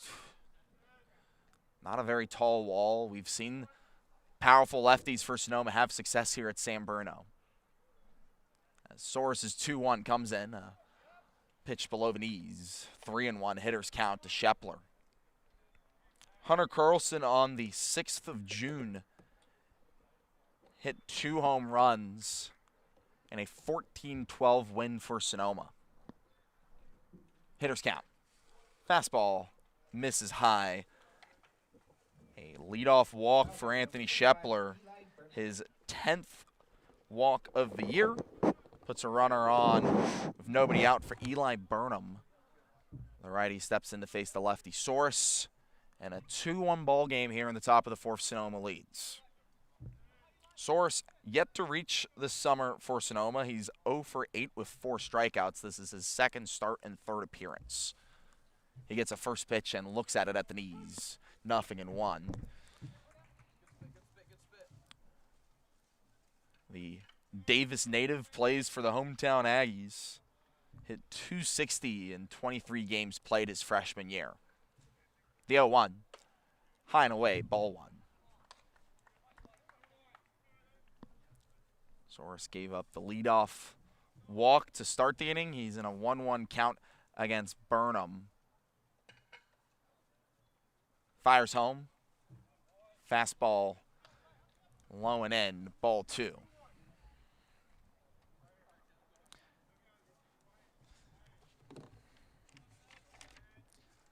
First start of the year on the road for Eli Burnham. His 2 other appearances have been at home. He swings and misses at a fastball away, 2-2. And they have to battle in a 2-strike count. He's already struck out once today. Source checks back on the runner at first. Anthony Shepler at his lead. Christian Lamoff holds on to him.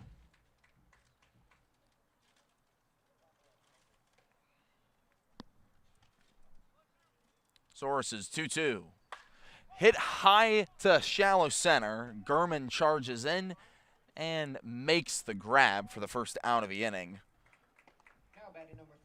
Eli Burnham, still in search of his first hit of the summer, heads back to the dugout with 1 down, 1 on, and a 1-run game in the top of the 4th. Brings up Bryson Ayala.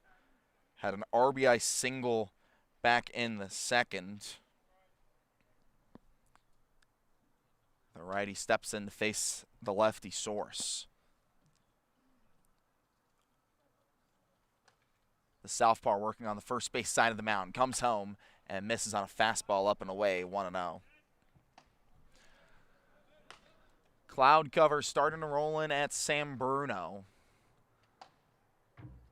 Back to the usual weather we see here south of San Francisco as another fastball misses away, 2-0. Last time Sonoma was here, though, it was 70 degrees and sunny. That is certainly not the case today. High 50s with specks of blue sky in left field. A 2-0 to Ayala. Crushed to left field. Hurtado running back, and he watches it leave. Bryson Ayala with his second home run of the summer gives Sonoma a 4-1 lead in the top of the fourth. A line drive that just kept on traveling.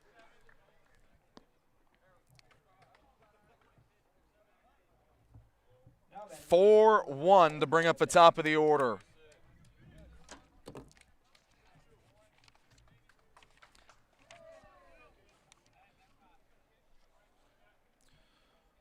Soros gave up a home run the last time he faced the Stompers back at Arnold Field. It happens again here in San Bruno. 4-1 in the top of the fourth to bring up the lefty Europero, who looks at a fastball up and in, 1-0. And now a righty tossing in the, well, I beg your pardon, that's a lefty for San Francisco. The 1-0. Taken low and in, strike one.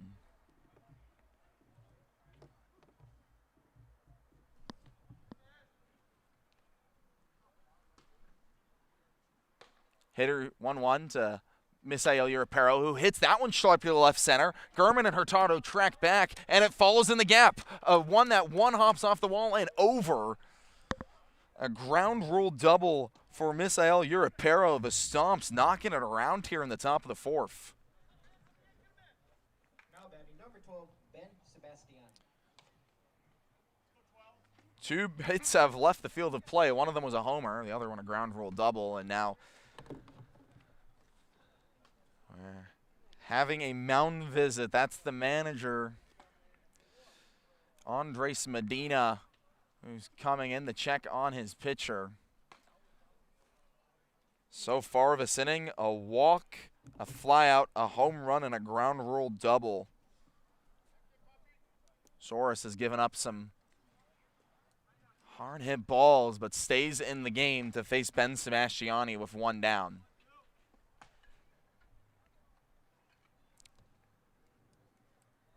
A 4-1 lead for Sonoma in the top of the fourth.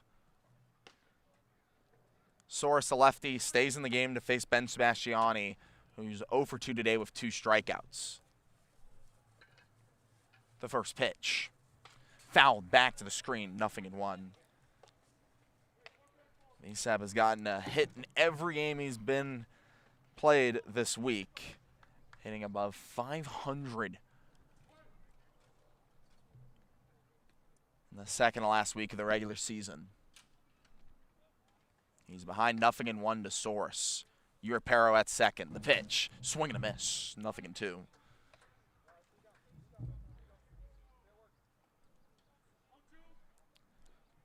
Soros has had success against Sebastiani today. He struck him out twice. He's in a 2-strike count.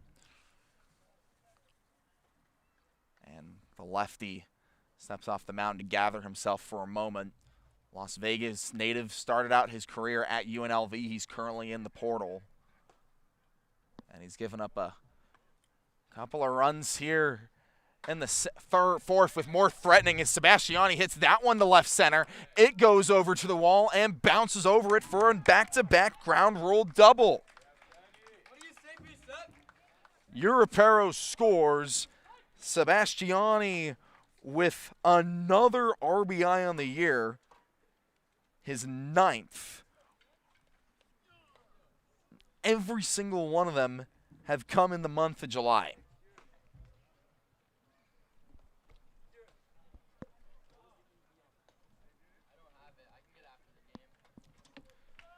And that'll be Ted Soros' day. A new arm into the game for the Seagulls. Sonoma leads 5-1.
Rawhides on deck.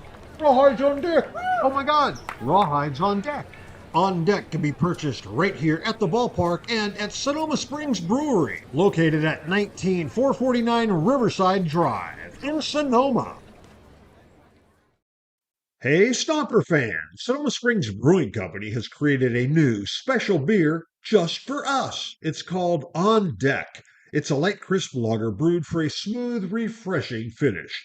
The perfect beer to enjoy here at Arnold Field or anytime you're thirsty.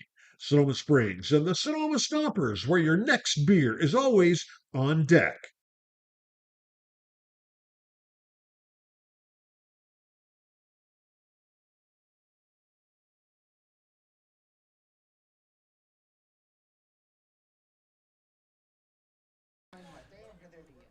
From one lefty to another, George Schmidt comes into the game for Ted Soros.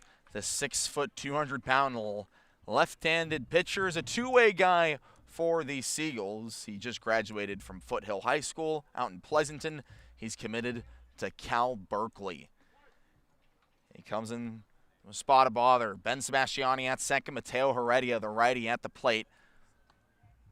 3 runs across the plate, and Sonoma's threatening for more. The first pitch to Heredia, up and away, ball 1. This is Mateo Heredia's final game of the summer for Sonoma. Had a walk back in the first. He reached on an error back in the third.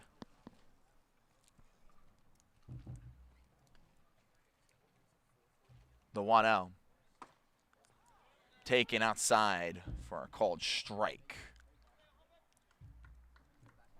Ted Soros' day, the starter for San Francisco. 3 1/3, 6 hits, 5 runs, all earned, 2 walks, a hit by pitch, and 5 strikeouts. He's responsible for Ben Sebastiani at second, as that one is hit high to deep right. Heflin back at the wall and makes the grab. Sebastiani tags from second and makes it to third. He is 90 feet away from scoring. But there's 2 down here in the top of the 4th. To bring up Gage McCown.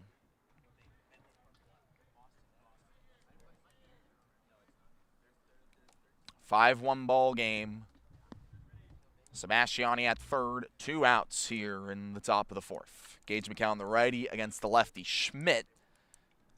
McCown 1 for 2 today with a single. The first pitch taken high. A fastball misses upstairs, 1-0. McCown has gotten 5 hits in his last 3 games and counting.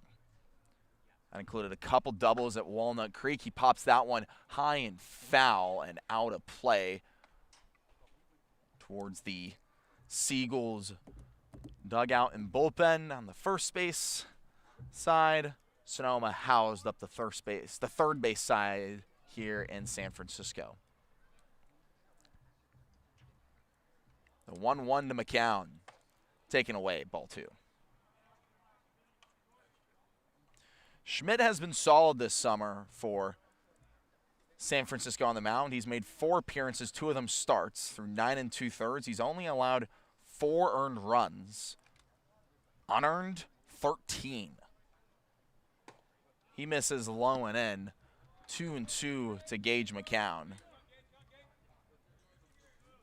The scouting report says throw lefties if you're playing Sonoma, but Gage McCown a righty and a 2-2 count against the southpaw Schmidt.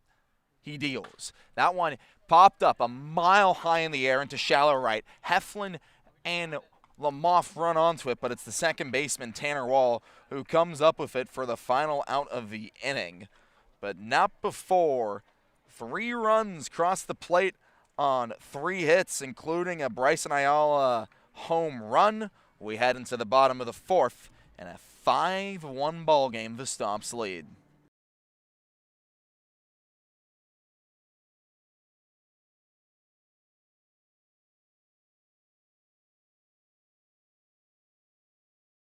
The Sonoma Stompers are excited to welcome La Michoacana ice cream and treats to the family.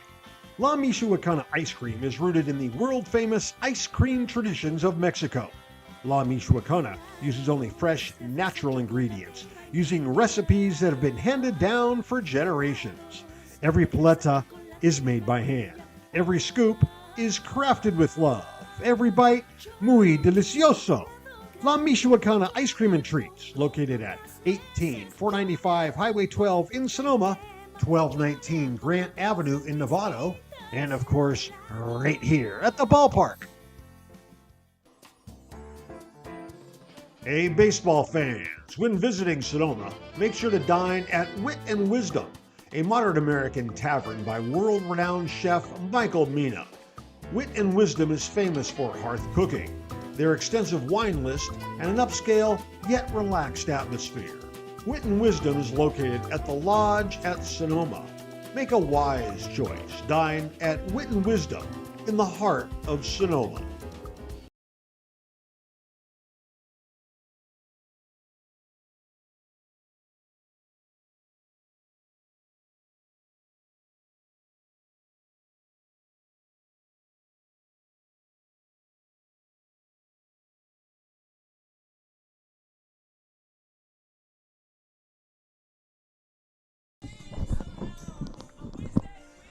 New arm into the game, Griffin Messenger, the recent high school grad from Napa, California, stands 6 foot tall and is committed to Davidson, the righty in charge of keeping a 4-run lead as a hard hit ball over to short. Ayala throws over to first in time. One pitch, one out here in the bottom of the fourth. Tanner Wall, the first out of the inning, brings up Jacob Gilbreth with one down. The righty from Gavilan College steps into the batter's box to face the righty Messenger. Sonoma leads 5-1 after 3 runs came across the plate in the top half of the fourth.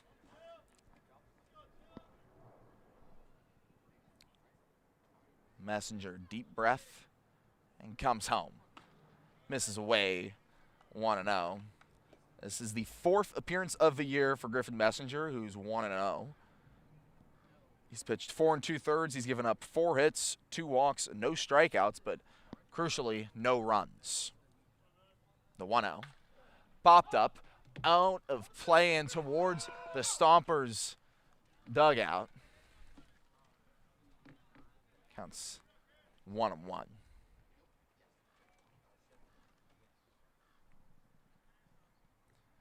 Last time Messenger appeared for Sonoma was back here at San Bruno. He pitched 2 2/3, allowed 2 hits, but no runs. He deals a 1-1 high, ball 2. He then appeared the next day against Walnut Creek as a pinch runner.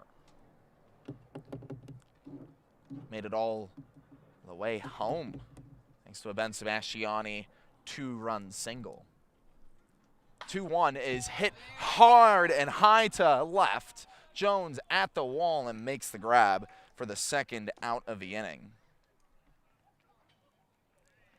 We've seen a couple of hard hit balls out to left that just have stayed fair. Mike Jones playing a nice game defensively. 2 down to bring up Cade Heflin, who's 0 for 1 today. His first time facing the new arm this afternoon. Griffin Messenger. Righty-lefty matchup. The pitch. Fastball up and in. 1-0.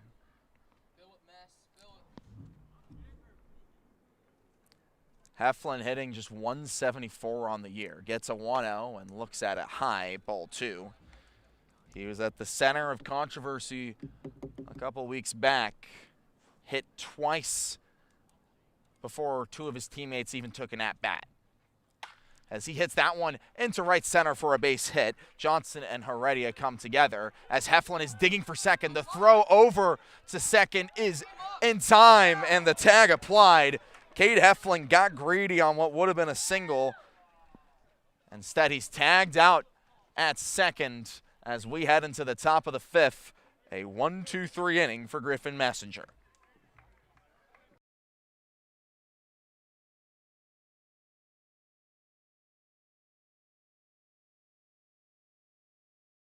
The official headwear provider for the Sonoma Stompers is Melvin Roy. Melvin Roy hats, made to be lived in. From baseball nights in Sonoma to road trips anywhere. Everyday moments, Melvin Roy hats. This is legacy in motion. Melvin Roy. This season, AVA Tractor LLC is proud to support local baseball and the farming community that helps keep the wine country working. AVA Tractor provides vineyard-focused equipment for serious growers, including Deutz Fahr tractors.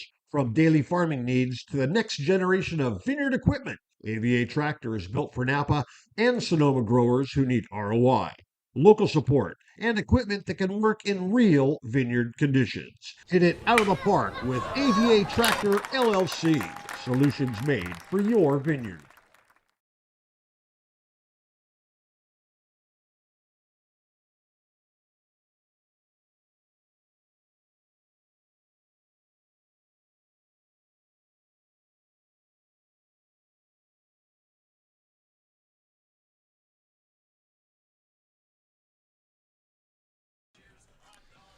Top of the fifth here in San Bruno. And it'll be Johnston, Jones, and Shepler against George Schmidt, the lefty. Johnston 0 for 2 today with a strikeout. Steps into the left-hand batter's box as we're ready to resume play. Schmidt, the Calcommit, comes home and misses below the knees, 1-0. Johnston entering today having a really nice week. He's 5 for 11 with a double. Had a multi-hit game to start the week here in San Bruno as he hits that one sharply up the middle. A hop off the bag from Brewer. He gloves, throws over to first in time for the first out of the inning. A nice read by Jake Brewer over at short. Brings up Mike Jones. A hit by pitch and a strikeout. The powerful righty has seen a couple of his teammates hit hard hit balls over that wall. He wants to be next against the lefty Schmidt in a 4-run game here in the top of the fifth. The first pitch, swing and a miss, goes all the way to the backstop on what would have been a ball. Instead, it's 0-1. Jones hitting 183 on the year entering today. With a few doubles and a home run, he's staying here in the Bay for his next season of college baseball at USF. He hits that one up the middle, over to Wall, who can't glove it. Gets into the outfield, and Mike Jones reaches for the second time today. We'll see how that is scored. Now batting number 7, Anthony Shepler. Likely an E4, but this has been a favorable home scoring system for the Seagulls.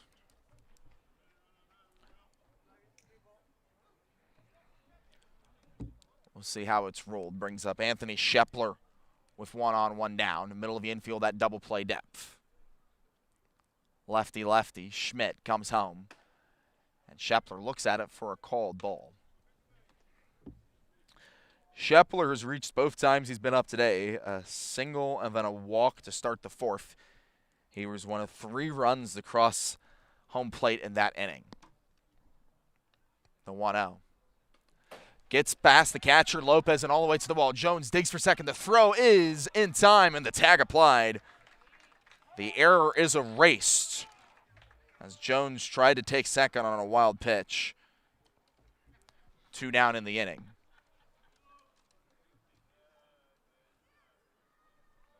Jones has some decent speed, had a few stolen bases at Pima Community College, but he heads back to the dugout with 2 down, 2-0 count to Shep. The pitch. Fouled back, 2-1.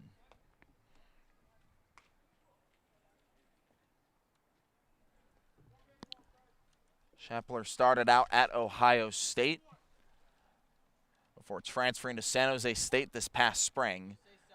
He'll be heading back to the Spartans for a second year. The 2-1. Hit over to second. Wall gloves it, throws over to first in time for the final out of the inning.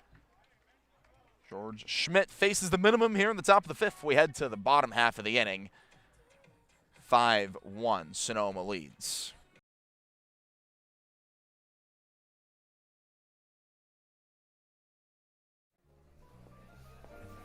Nestled in the heart of Sonoma, Verano Cafe stands as the answer to locals yearning for wholesome food.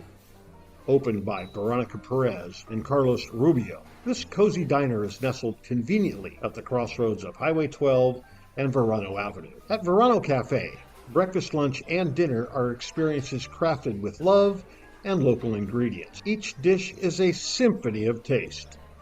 But Verano Cafe isn't just about breakfast. Their lunch menu features favorites like fish and chips and classic French dishes catering to all tastes. Dinner includes house-made pasta dishes and elegant entrees. What really sets Verano Cafe apart is its commitment to quality and community. With locally sourced ingredients and a dedicated team that feels like family, Verano Cafe offers a warm and welcoming atmosphere. Whether you're a Sonoma local or a visitor, Bruno Cafe promises to elevate your dining experience. Join us today and become a part of the Verano Cafe family. Verano Cafe, located at the crossroads of Highway 12 and Verano Avenue in Sonoma.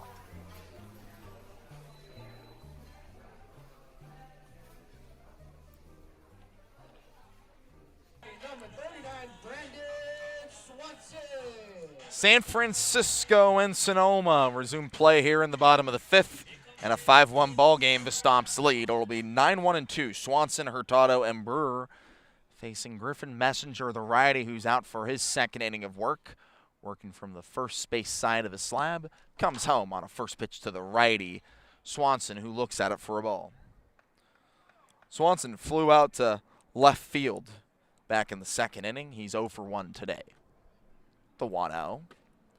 Fastball away, ball 2. Messenger faced the minimum in his first inning of work. We'll see how long he goes here in the fifth. The 2-0 is skied high into shallow center. Ayala, Johnson, and Sebastiani all come together, and it's the center fielder, Connor Johnson, who makes the grab for the first out of the inning. Brings up the top of the order. A.J. Hurtado, who started the day with a single, is the Seagulls' only run. They trail 5-1 here in the bottom of the fifth. Hurtado, the righty from Coppin State, steps in for the third time today. Messenger comes home on an off speed that finds the outside of the plate. 0-1. Hurtado entered today hitting just above 250 with a .398 on-base percentage. He looks at a fastball that skips away 1-1. It includes 8 doubles. Some decent pop. He'll be heading back to Coppin State for another year this fall. And looks at a breaking ball away, ball 2.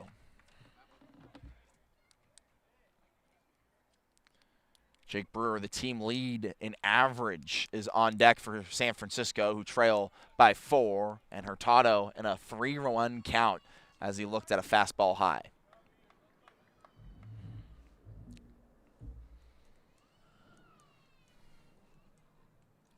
Hitters count to Hurtado, who hits that one sharply in through the left side of the infield. He'll head to second as Jones throws to the cutoff man. A one-out double for A.J. Hurtado, his 9th two-bagger of the year.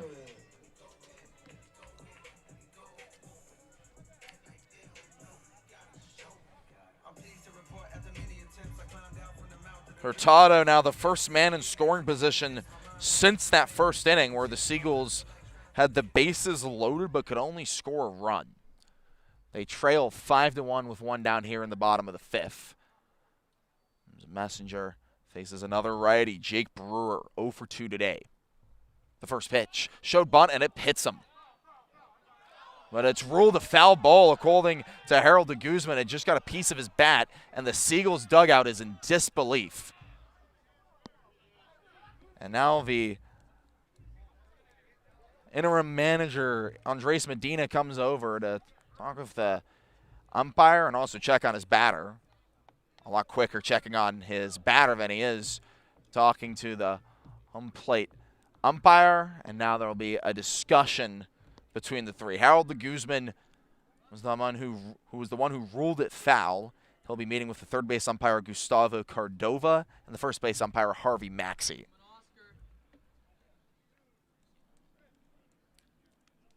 It was one of the loudest pops we've heard from the San Francisco Seagulls dugout all year, who are especially vocal here in San Bruno.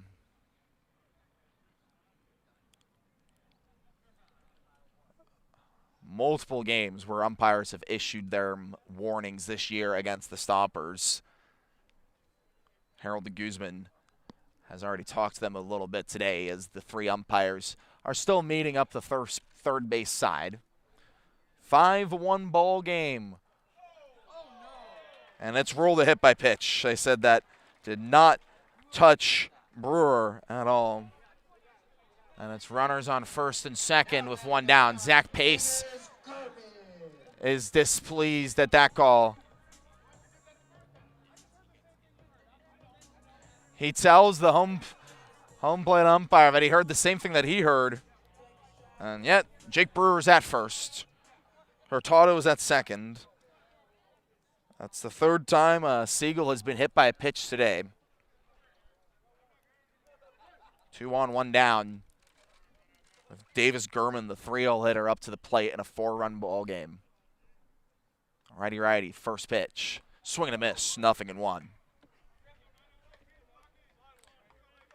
Gurman leads the Seagulls in extra base hits, but he also leads them in strikeouts with 34. That includes one today back in the third. He's 1 for 2 with a single. The 0-1. Swing and a miss, 0-2. Messenger pitching with a fury after what should have been ruled a foul ball. Put Brewer on first with a hit by pitch and Hurtado at second with a double. The 0-2. Popped foul. We'll do it again. Gurman had a very nice career at Morehead State. All conference a couple times. He's heading to Utah for his grad year. Messenger, a glance back at second. He comes home. Off speed away, 1-2. Gurman wasn't tempted by that one.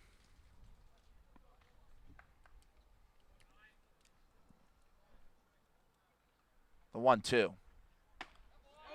Got him looking. Griffin Messenger with his first strikeout of the night. Brings up Christian Lamoff with 2 down, 2 on. 5-1 ball game here in the bottom of the 5th. That's also the first strikeout of the year for Griffin Messenger in CCL play.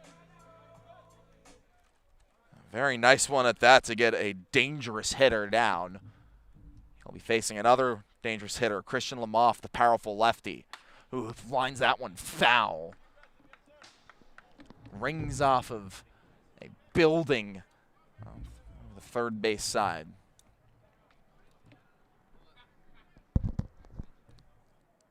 Lamoff, 7 doubles, a triple, and 2 homers.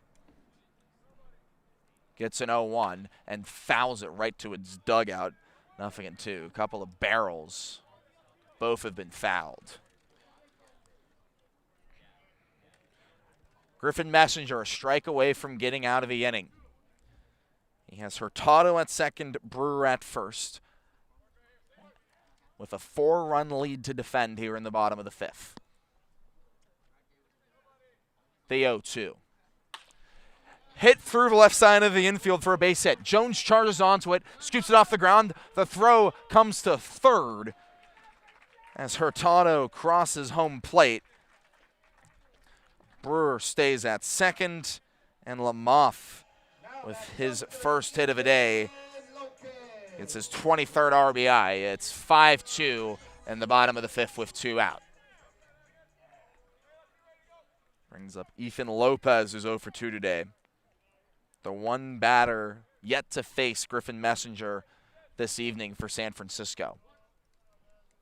The righty digs in to face the righty pitcher on the mound. The first pitch. Taken at the knees, 0-1. Brewer at second, Lamoff at first. One run across the plate here in the bottom of the fifth, and a 5-2 ball game.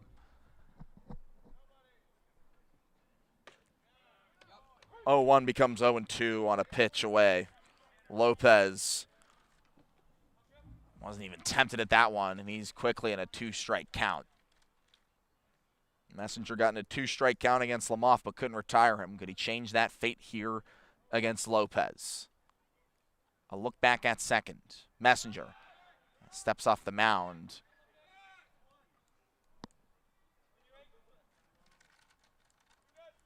Keep an eye on the runner. He's now back on to deal an 0-2. The pitch. Swing and a miss, strike 3. Good morning, good afternoon, good night, Ethan Lopez. The catcher goes down on 3 straight pitches as Griffin Messenger exits the fifth. 1 run on 2 hits, 2 left. We head to the top of the 6th and a 5-2 ball game. The official headwear provider for the Sonoma Stompers is Melvin Roy. Melvin Roy hats, made to be lived in. From baseball nights in Sonoma to road trips anywhere. Everyday moments, Melvin Roy hats. This is legacy in motion. Melvin Roy. This season, AVA Tractor LLC is proud to support local baseball and the farming community that helps keep the wine country working. AVA Tractor provides vineyard-focused equipment for serious growers, including Deutz Far tractors. Can't make it to From the daily game? farming No needs problem. to the next Watch all generation of Stompers vineyard home equipment. games streamed AVA live Tractor is on the built for Sonoma Napa Stompers and YouTube Sonoma channel. growers who You can need catch ROI. all the action with Local Jared support Costa and Nate equipment Martin that can starting work 20 in minutes real before vineyard first conditions. pitch with the Hit it Stompers out of the pregame park show. with Join us AVA on the Tractor road for radio LLC. feeds of all Solutions Stompers made for road your games. vineyard. Live on the Stompers Radio Network. 2-1 pitch to Keys. That one's bounced towards second. There'll be a play at the plate. They'll throw home from left field. Kicks away. Take a bow, Trent Keys, the walk-off hero. 2 outs in the top of the 9th. Braden Gens pitches. Beal strikes out swinging. Stomps win. The pitch to Sebastiani is hit a mile to deep left field. Coupland back at the track. See you later.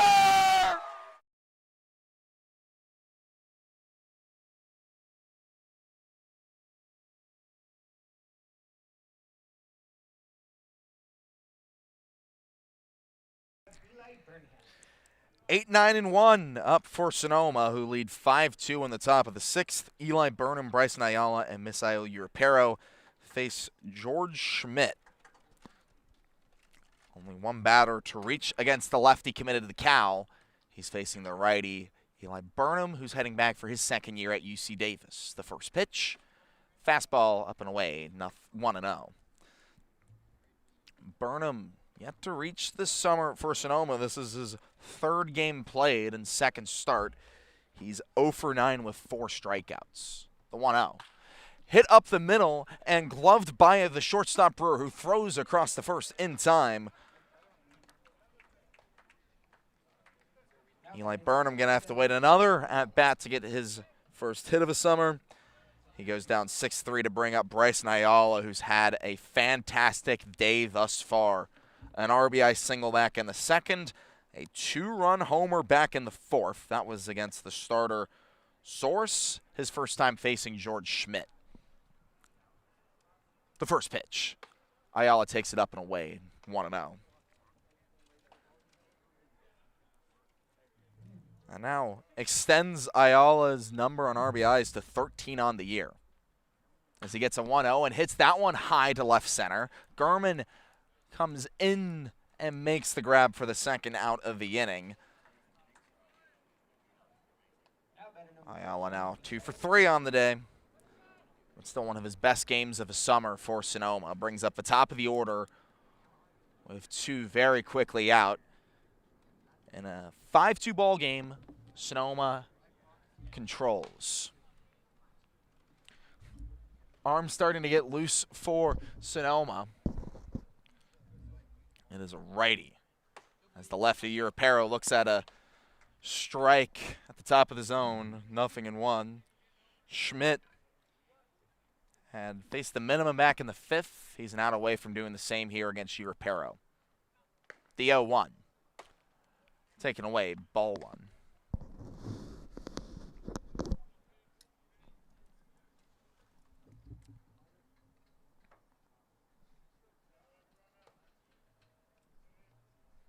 The 1-1 to Misa is hit right to the glove of Jake Brewer. The side is retired. 1, 2, 3 go the Stomps. We head to the bottom of the 6th.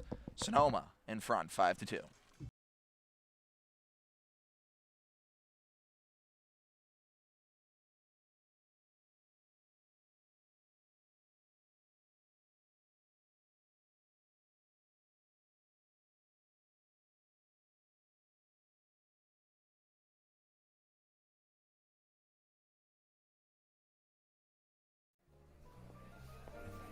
Nestled in the heart of Sonoma, Verano Cafe stands as the answer to locals yearning for wholesome food.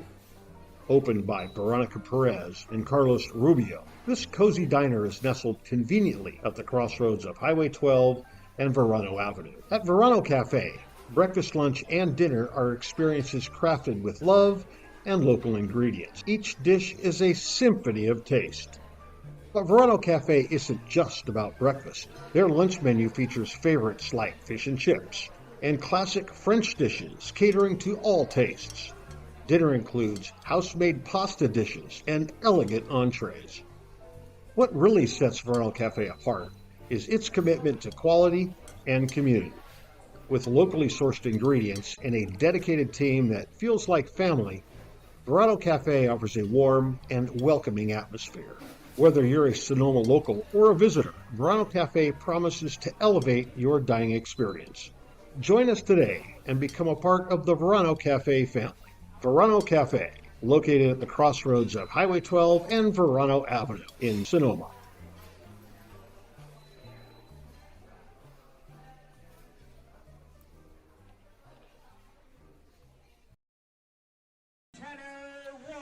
Jaden Ramos comes into the game for the bottom of the 6th, the 5'10" righty from Elk Grove, California. Has most recently pitched at San Joaquin Delta. He'll be facing Wall, Gilbreth, and Heflin, starting with the lefty Wall. The righty misses up and in, 1-0. He's in for Griffin Messenger, whose line is 2 innings, 3 hits, 1 run, no walks, a hit by pitch, and 2 strikeouts. Ramos, the righty, a deep breath and comes home. Fastball inside again, ball 2. This is the 7th appearance of the year for Jaden Ramos. And the last one was one of his toughest against Walnut Creek back on Wednesday, as that one is fouled, 2-1. Against the Dads, he pitched an inning, allowed a hit, 3 runs, 3 and no strikeouts. A lot of that came because of some walks and wild pitches. Ramos is 1-1. Popped foul again.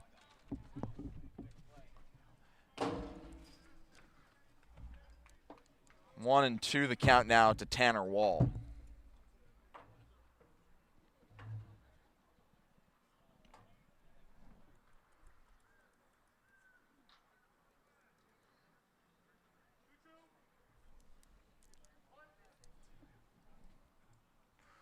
Ramos's pitch is bounced foul again.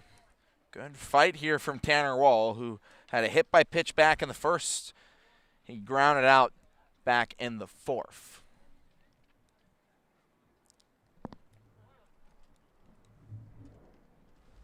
Ramos's 2-strike offering is low and away. Ball 2, beg your pardon, ball 3. Scoreboard behind Harold de Guzman's count, who signals 3-2. Ramos's payoff pitch bounces all the way back to the screen for ball 4. A leadoff walk against the new arm brings up Jacob Gilbreth. 0 for 2.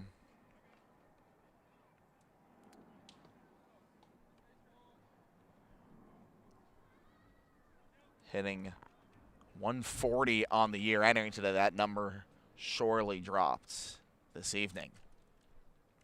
Righty. Ramos fires.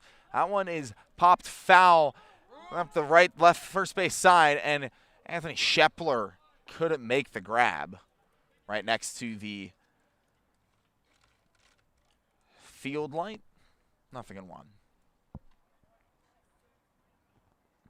Anthony Shepler's made some really nice plays over at first today.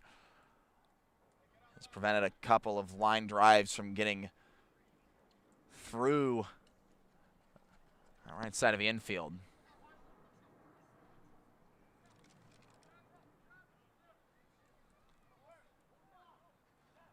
As Shepler is being told by his catcher, Eli Burnham, to hold the runner over at first, and Tanner Wall zoned out there for a moment after the foul ball. Ramos is 0-1. Swing and a miss, 0-2. Gilbreth way out ahead on the off speed from Jaden Ramos.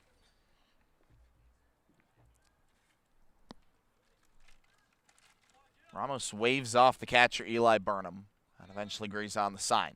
The 0-2. Hit over to third, in and out of the glove of Misael Urpero, who throws across the infield. A one-hopper scooped by Anthony Shepler, but the runner is ruled safe by Harvey Maxey. Disbelief from the Stompers dugout. Shepler couldn't handle the one-hopper cleanly. And now Zach Pace comes out of the dugout.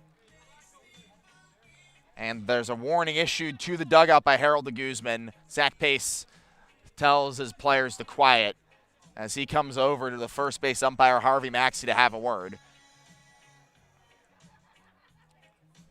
Maxey and Pace in discussion. If ruled safe, it'd be runners on first and second with nobody out. And now the three umpires are going to come together. We've already seen one play overcalled in favor of the Seagulls. Sonoma hoping for the same here. Otherwise, it'd be 2 on and nobody out for Cade Heflin. We've also seen Zach Pace get ejected against these Seagulls in a win back at Arnold Field.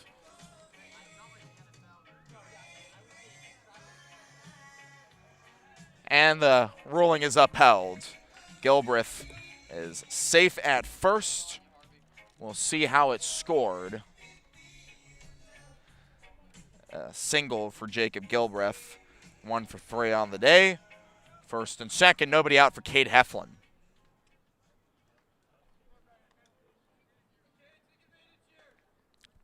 The lefty from Georgia digs in to face the righty from Elk Grove. Ramos has 2 on, nobody out.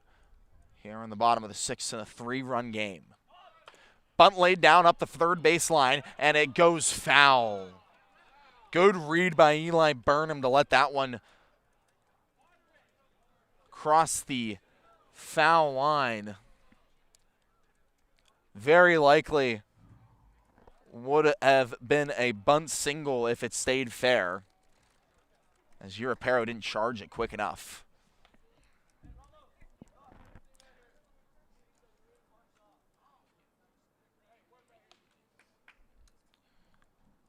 Oh, 1 count, 2 on the bases. You'd expect to bunt again.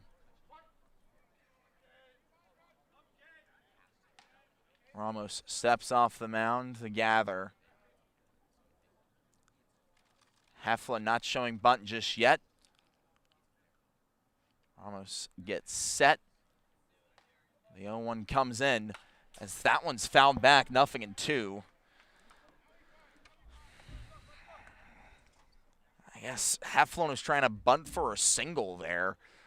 With runners on first and second, nobody out. An interesting call not to lay down a bunt on the 0-1. Now it's 0-2. You're not expecting a bunt here. Ramos, a glance back at second. The 0-2. High, ball 1. Good pop by Burnham to prevent that one from going to the screen.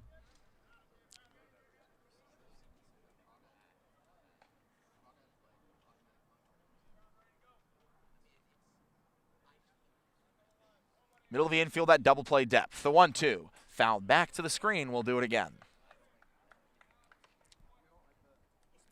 Heflin goes to Wheeling out in Georgia. Hitting just 174 for the Gulls this year. Ramos fires home. Fastball high, ball 2. And Heflin comes from an athletic family. His sister Skylar ran track at Kennesaw State. At Wheeling, he hit .440 in limited action. He's in a 2-2 count with 2 on, nobody out. And hits that one high to left field. Jones and Heredia come together, and it drops fair. Station to station on a single that just stayed fair inside the left field line. The bases are loaded with nobody out to bring up Brandon Swanson. 0 for 2 today.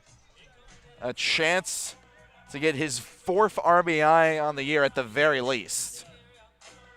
San Francisco down 5-2 here in the bottom of the 6th. They are yet to beat Sonoma this year.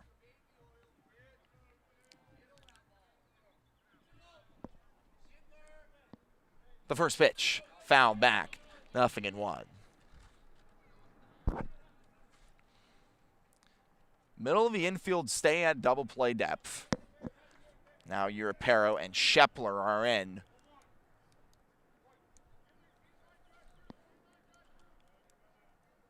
Ramos comes home and misses, ball 2. Fastball high and away.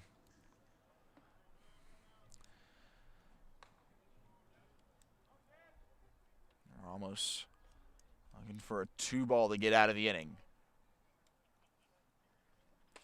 Misses high again.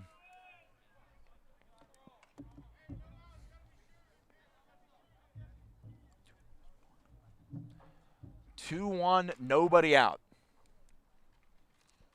Nowhere to put the man at the plate. Brandon Swanson at the top of the order on deck. Ramos fires and fouls it back. 2-2.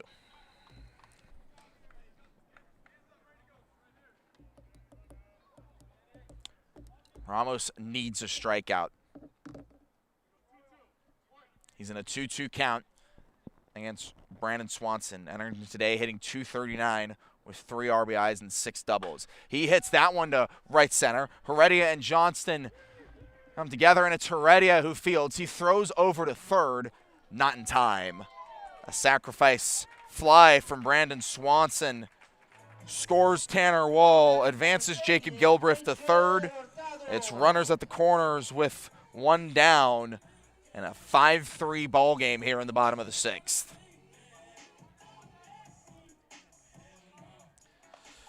Top of the order, A.J. Hurtado. A single in the first, a double back in the second.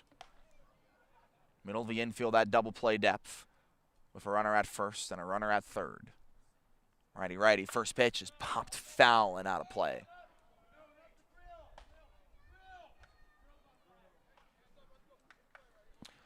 Arm starting to toss for Sonoma. Ramos has looked shaky thus far. A walk, 2 singles, and then a sacrifice fly that scored a run.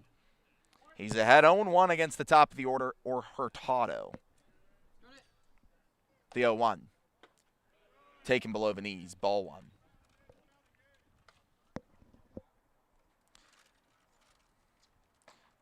And this all comes back to a play where the runner was called safe at first when it easily could have been the other way earlier in the inning. The 1-1. Runner takes off to second. That one hit foul up the third base side. Heflin likely had second base stolen if Hurtado didn't swing there. A really nice jump from the right fielder, who takes his lead over at first, now being held on to by Anthony Shepler. Ramos comes home. The runner takes off again, and it's fouled back to the screen once more.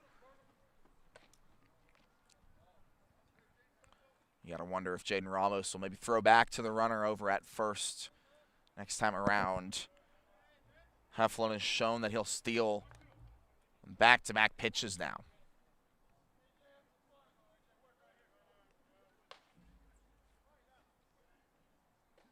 The 1-2 once more. The runner holds. Check swing, but it gets away from the catcher. Burnham, and a run crosses the plate. Gilbreth scores. Heflin goes to second. And now 3 umpires are going to converge to see if the runner went around. They roll that Hurtado did not. 2-2 count. And now a 1-run game here in the bottom of the 6th. 2 runs across the plate. 5-4 Sonoma leads. Ramos is 2-2. Taken high, ball 3.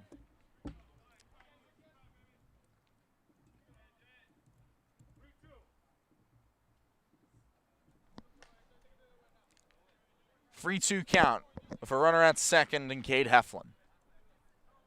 Hurtado gets the pitch and hits that one high and foul over Isael Urapero.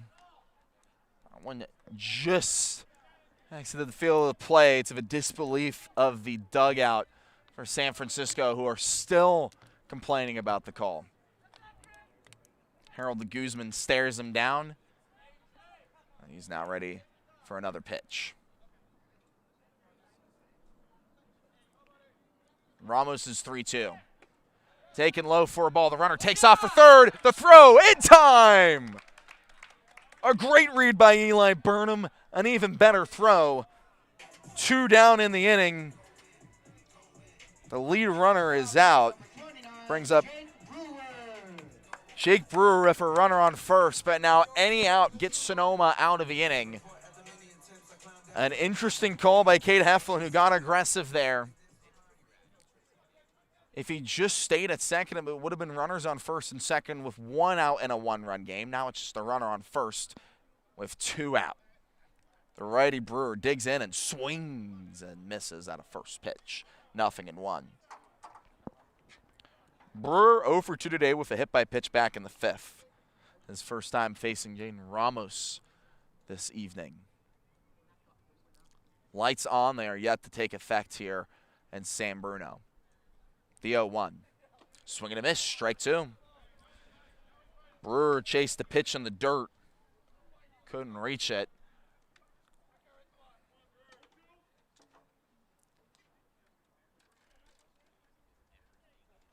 Ramos, a strike away from getting out of the inning with the lead still intact. He fires.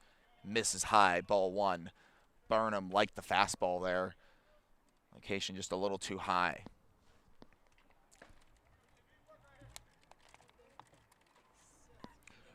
Jake Brewer, the team leader in average for San Francisco. He's in a 1-2 count. The runner takes off. The pitch gets all the way to the screen. The runner holds at second. And A.J. Hurtado, he's in scoring position. It's now 2-2 with 2 down.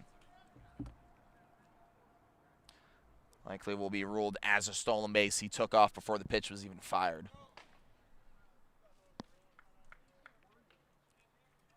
The 2-2 comes home. Fouled out of play.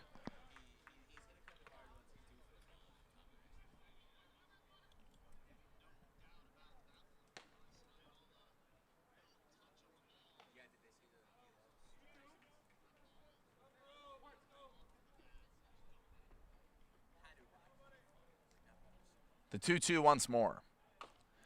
Foul back on a check swing.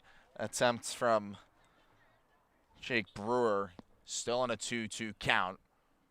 Ramos would love to get the final out of the inning. In a 5-4 ball game, Sonoma leads.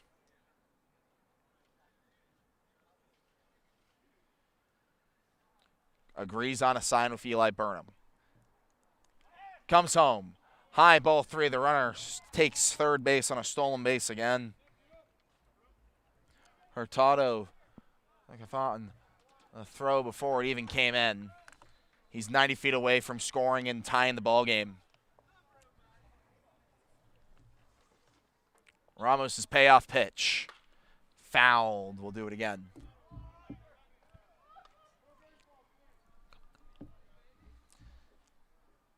The 8th pitch of the at-bat. Jake Brewer battling with 2 down. He's in a 3-2 count with a runner at third. Ramos, a deep breath. The righty fires. That one hit over to short. Ayala gloves a one-hopper, throw across the infield in time. The final out of the bottom of the 6th. 2 runs come across the plate on 2 hits. No errors, 1 left. We head into the top of the 7th. Sonoma only in front by a run.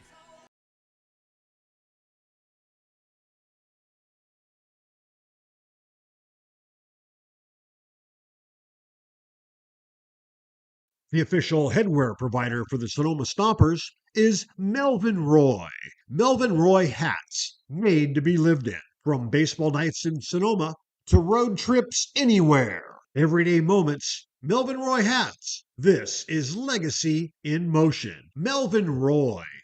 This season, AVA Tractor LLC is proud to support local baseball and the farming community that helps keep the wine country working.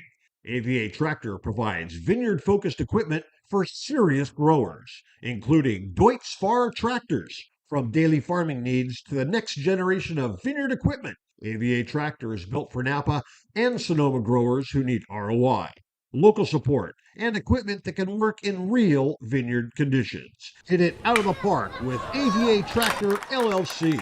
Solutions made for your vineyard. Top of the 7th, 2, 3, and 4 to the plate. Sebastiani, Heredia, and McCown. In a 5-4 ball game. San Francisco cut into Sonoma's lead, but the Stomps are still in front. George Schmidt stays in the game to face Ben Sebastiani for the first time this evening. The lefty fires home to the righty, who fouls it away. 0-1. Schmidt has been solid since entering. He's faced the minimum through 2 2/3. Only 1 batter has reached on an error. Jones then got caught stealing as the 0-1 misses away, ball 1. This is a part of the order that you know can do damage. Ben Sebastiani entering today, hitting .476 in the month of July with a 600 OBP. Had an RBI double back in the 4th as he takes a fastball up and in. 2-1. The man on deck, Mateo Heredia, has reached twice. Gage McCown after him, 1 for 3. The 2-1 to Sebastiani, taken away, ball 3, very quickly into a hitter's count here. Sebastiani now with 3 doubles on the year. He's missing a long ball. The 3-1. High, ball 4. A 5-pitch walk to lead off the top of the 7th. Puts a runner on first for Mateo Heredia. Trying to extend Sonoma's lead. They're only in front by a run. The righty Heredia in his final game of the summer. Expected to pitch later on and leave the game defensively. The righty's at the plate to face the lefty George Schmidt, who fires a breaking ball at the top of the zone, 0-1. Heredia gonna close out his summer hitting around 290. Entering today, 293. He's 0 for 2 with a walk. He looks at that one low and in. Ball 1. Danced on the way out of that one. The man on deck, Gage McCown, and his future CSUN teammate provided Heredia with a nice little laugh there. The 1-1. Fastball low. Ball 2. You can see a couple of guys going to be playing together in the fall, building chemistry. Both two-way players. McCown also could be pitching late on in the game. The 2-1. Heredia takes high, ball 3. Command starting to become an issue here for George Schmidt. He's yet to allow a hit or a walk this outing up until the top of this inning. And Sebastiani at first, the 3-1 away, ball 4. Back-to-back 5-pitch walks. Put runners on first and second for Gage McCown. Sonoma in front 5-4, as there'll be a mound visit between the infield, and now the manager, Andres Medina, going to have a word with his infield and pitcher. 10 pitches this inning, 2 walks. Gage McCown, who's 1 for 3 and has been hitting the ball really well recently, is at the plate. He has a chance to double Sonoma's lead at the very least with a single into the outfield and Ben Sebastiani's speed.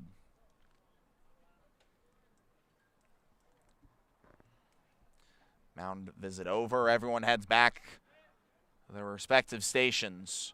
The righty McCown awaits the first pitch from the lefty Schmidt. A recent high school grad. Fires the first pitch to McCown. Shows bunt, pulls it back, and takes a strike. Automatic bunt sign on with runners on first and second and nobody out. McCown's going to get another attempt here on the 0-1. Schmidt, a glance back at second and comes home. McCown shows bunt, pulls it back, and takes the ball inside. Christian Lamoff knows the drill. He's ready to crash on any and all contact on the infield grass. The 1-1. Bunt shown again. McCown pops it up, and it drifts foul.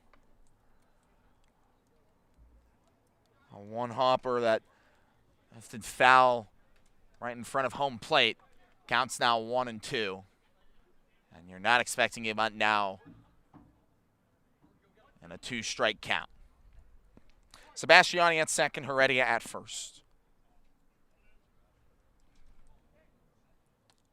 The 1-2 to Gage McCown is taken on the out of third for a called strike 3. Gage McCown goes down looking for George Schmidt's first strikeout of the night. 1 down with 2 on for Connor Johnston.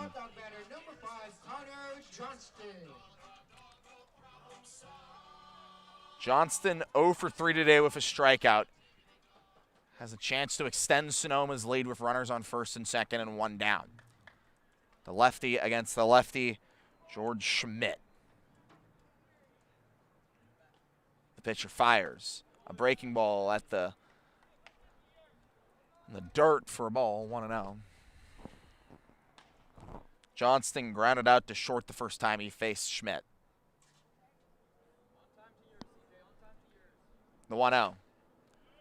Check swing, but a called strike.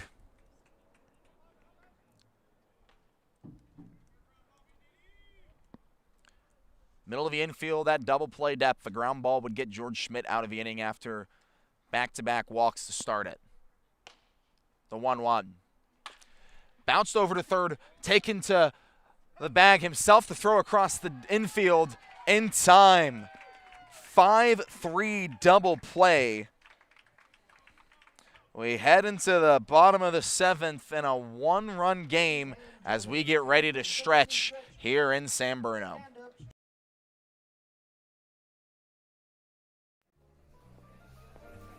Nestled in the heart of Sonoma, Verano Cafe stands as the answer to locals yearning for wholesome food. Opened by Veronica Perez and Carlos Rubio, this cozy diner is nestled conveniently at the crossroads of Highway 12 and Verano Avenue. At Verano Cafe, breakfast, lunch, and dinner are experiences crafted with love and local ingredients. Each dish is a symphony of taste. But Verano Cafe isn't just about breakfast. Their lunch menu features favorites like fish and chips and classic French dishes catering to all tastes. Dinner includes house-made pasta dishes and elegant entrees. What really sets Verano Cafe apart is its commitment to quality and community. With locally sourced ingredients and a dedicated team that feels like family, Verano Cafe offers a warm and welcoming atmosphere. Whether you're a Sonoma local or a visitor, Verano Cafe promises to elevate your dining experience. Join us today and become a part of the Verano Cafe family. Verano Cafe, located at the crossroads of Highway 12 and Verano Avenue in Sonoma.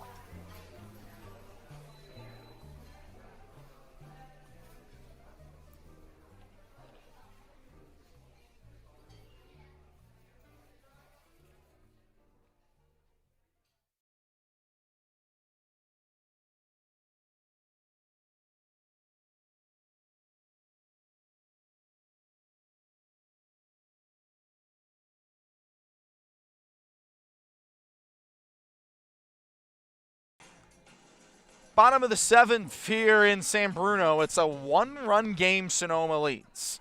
To defend that lead, Zach Pace turns to Scotty Cato, the 5'10" righty from Aliso Viejo, California. Steps on the mound to face 3, 4, and 5. Gurman, Lamoff, and Lopez. He throws one in the dirt. 1-0 to Gurman. San Francisco in the 6th got within a run off of Jaden Ramos as the 1-0 comes in. Fastball taken for a strike, 1-1. Ramos allowed 2 hits, 2 runs, 2 walks, no strikeouts. Cato needs to put up a 0 as he misses low, ball 2. And Cato looked better in the second half of the season. He had a really tough go-around in his first couple appearances, but has put up a few zeros in his recent innings as he misses low, ball 3.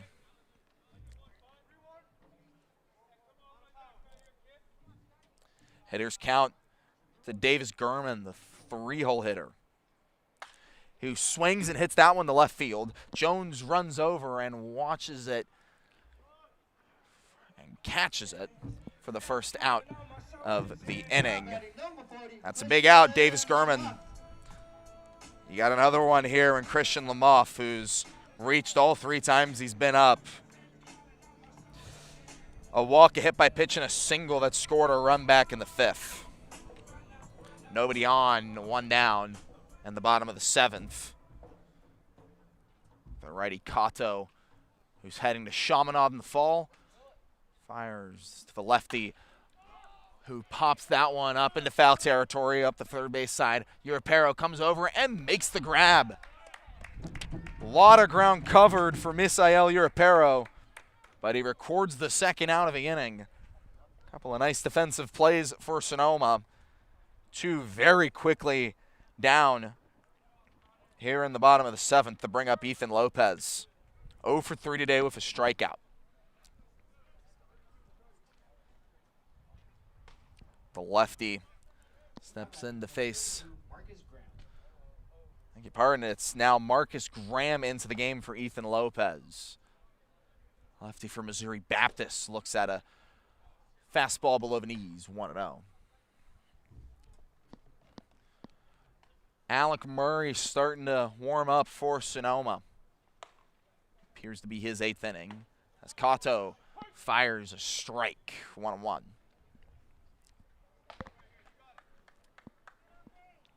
Marcus Graham has faced Sonoma the last couple times these 2 teams played. Had an off day to start. Now he's into the game as a pinch hitter. He gets a 1-1 and hits it the other way. Very shallow left. Jones and Urapero charge onto it and watch it go foul. Counts now 1-2 to Marcus Graham. The catcher, an outfielder from Berwick, Victoria, Australia. A suburb just south of Melbourne.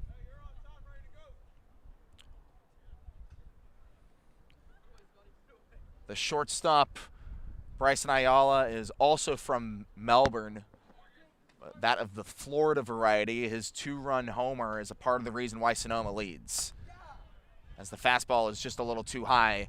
Ball 2. Scotty Cato thought that was the 3rd strike of the at-bat and the final out of the inning. He steps back on for the 2-2. The righty agrees on the sign with Eli Berman. The pitch fouled off the Third base side, Bill Ferreira tried to two-hand it but couldn't make the grab cleanly. We'll do the 2-2 again.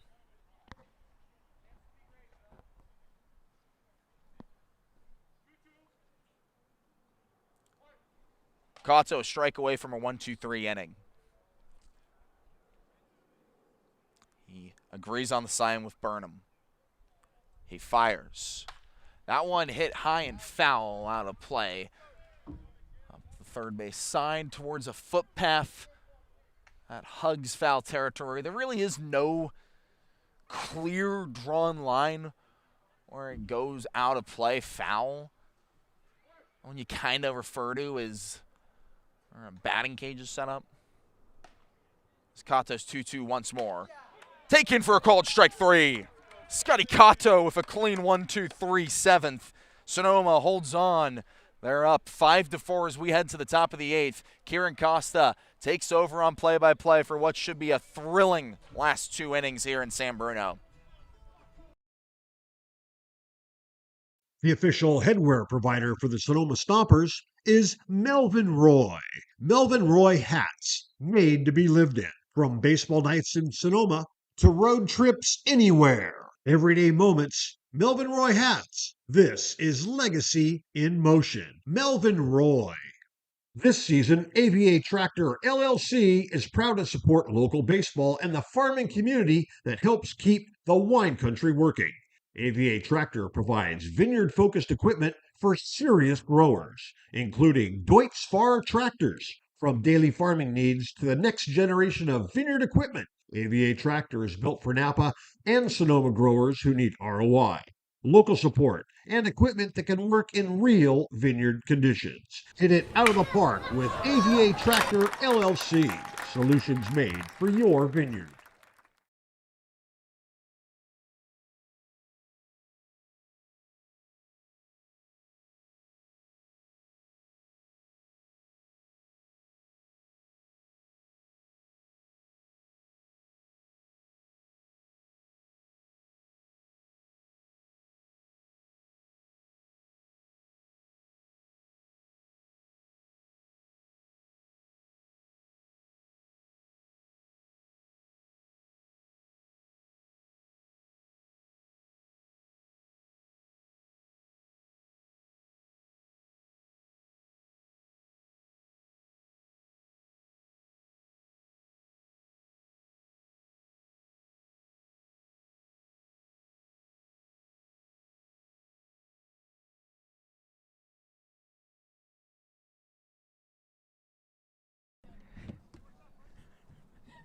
We play on into the 8th, a new arm into the ball game. That's Caleb Garrison.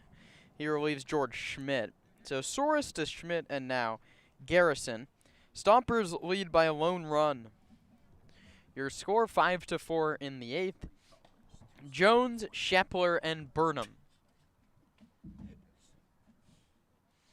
Garrison taking a long time. This is his 10th appearance. He has a 7.27 ERA over 26 innings pitched. First one to Mike Jones is upstairs for ball 1. Garrison, a tall righty, headed to UC Riverside. George Schmidt, to his credit, 3 2/3 innings. He was lights out. As Jones hits this one hard and past Swanson into left field. He's going to round first and scamper back with what should be a single. Swanson didn't really have a play on that ball. For Sonoma, it's their first hit since a Ben Sebastiani double in the 4th. For George Schmidt in his 3 2/3 innings, he did not allow a hit or a run. He walked 2, and he did not strike anybody out. Now it's Garrison against Shepler, and it's the lefty Sheb ahead in the count 1-0. Jones on first with a leadoff single. Stompers trying to extend a 5-4 cushion in the 8th. Marcus Graham has stayed in the game to catch, replacing Ethan Lopez. He sets up down. The pitch misses high.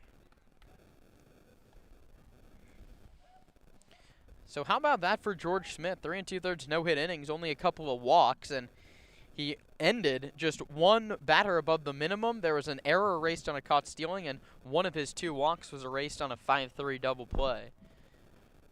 Stompers working against Garrison, whose sidestep delivery is hit a mile high in the air. It's going to stay on the infield, and it's going to be the third baseman Swanson who makes the catch and foul, crossing back into fair territory. P5, 1 away. And Shepler retired for just the second time, and it brings up Eli Burnham, who started 0 for 10 as a Stomper. Good time to pick up your first hit, or at least your first time aboard. Burnham, right-handed hitting catcher from Davis. That's both his hometown and his UC. Hitting room on the right side. Burnham, the righty, takes a ball inside 1-0. The second baseman Wall a step towards second, double play depth. Lamont, the first baseman, holds on the runner Shepler. Alec Murray up and loosening in the bullpen for Sonoma. He'll get the 8th. 1-0, Burnham lines this one into right field for a base hit. Rounding second is Jones. He heads towards throw. The throw is cut off. And keep that baseball. It's Eli Burnham's first hit as a Stomper.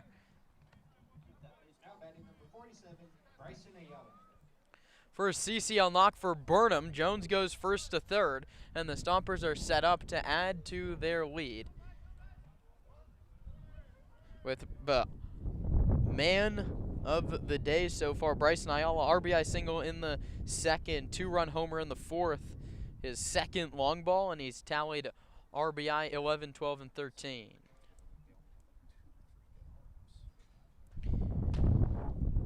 With 1 out, the Stompers have a runner 90 feet away. It's Ayala's job to bring him in any way he can.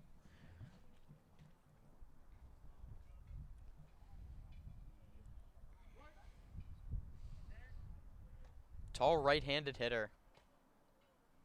Awaits the pitch from Garrison. It's high, 1-0.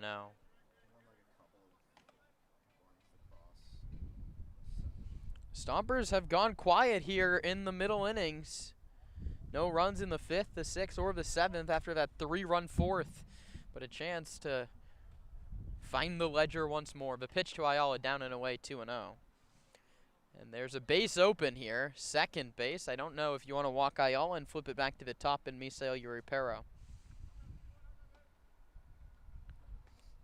Stompers have left 6 today on the bases through just 7 innings. The 2-0, hitters count. Ayala late on a fastball, 2-1. Elevated the heater, and Bryson could not catch up. Still has the count leverage at 2 balls and 1 strike.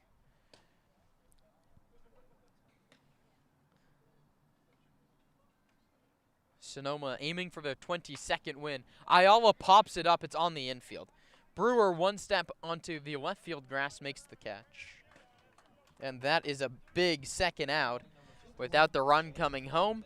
And now Misael Uripero has to single or double, triple, or homer to get this run home.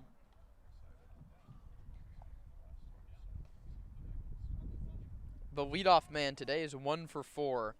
Grounded out twice, doubled, scored, and then lined out to the shortstop Brewer. Burnham leads off first. Jones leads off third.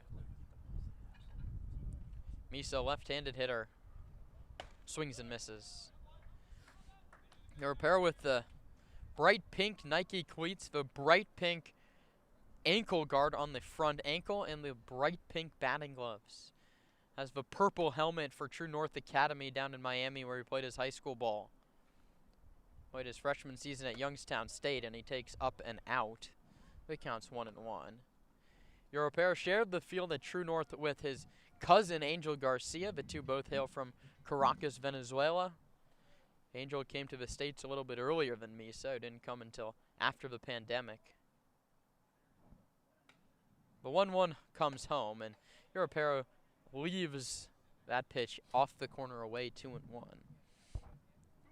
Garcia played a majority of the season with the Stompers, had a couple home runs, and is headed back to Florida for a couple of weeks before he heads to Kentucky. He'll be a Bellarmine Knight committed there this summer after his freshman season at Coppin State. Europero swings and misses at a fastball 2-2. Deuce is wild in the 8th. 2 balls, 2 strikes, 2 outs, 2 on. Graham looks into the first base dugout to get the sign from Gage Gascone, who relays it to the catcher, who now relays it to the pitcher. Garrison with a very high set. Takes a deep breath and slide steps home high, 3-2.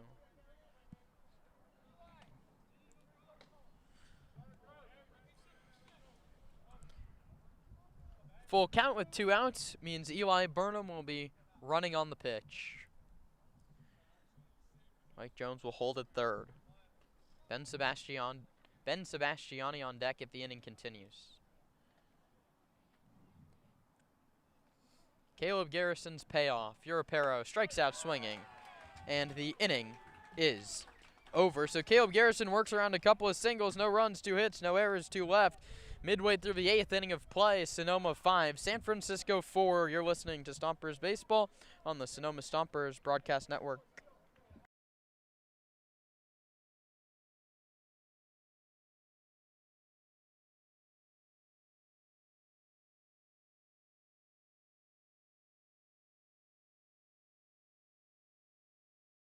Can't make it to the game? No problem. Watch all Stompers home games streamed live on the Sonoma Stompers YouTube channel. You can catch all the action with Kieran Costa and Nate Martin starting 20 minutes before first pitch with the Stompers pregame show. Join us on the road for radio feeds of all Stompers road games, live on the Stompers Radio Network. 2-1 pitch to Keys. That one's bounced towards second. There'll be a play at the plate. They'll throw home from left field. Kicks away. Take about Trent Keys, the walk-off hero. 2 outs in the top of the 9th. Braden Gantz pitches. Beal strikes out swinging. Stomps win. The pitch to Sebastiani is hit a mile to deep left field. Coupland back at the track. See you later.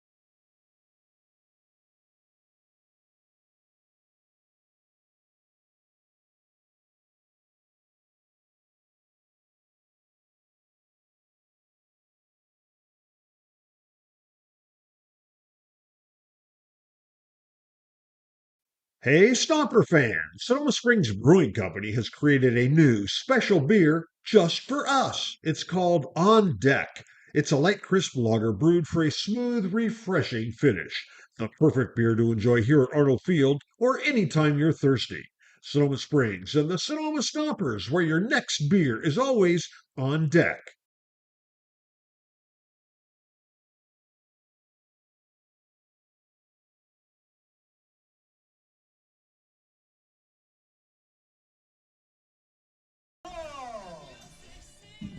Bottom of the 8th, the Stompers nursing a 5-4 cushion.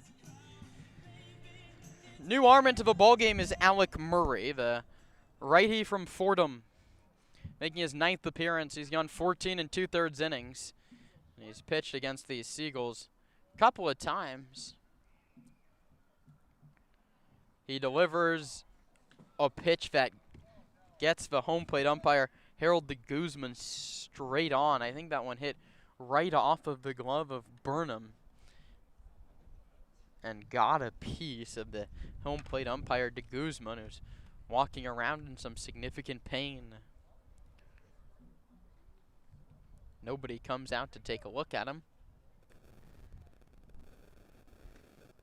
And that's sort of the risk you run as a home plate umpire. That one's going to hurt.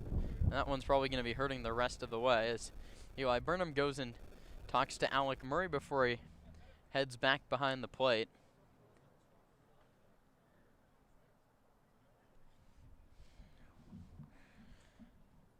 So an ignominious first pitch that was called a ball, I think. It's 1-0.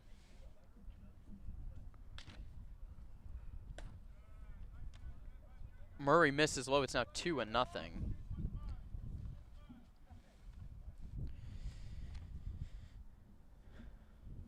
He's pitched 4 innings against the Seagulls in the month of July. No runs on a hit. He just misses below his own. It's 3-0 on Tanner Wall.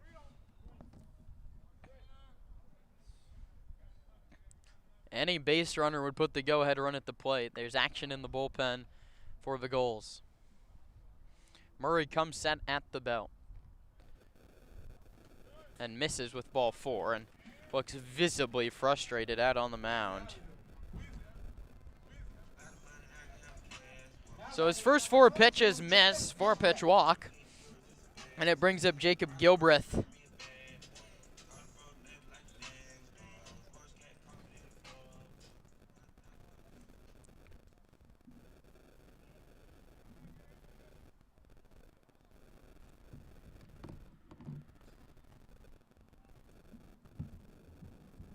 Five-4 game in the 8th.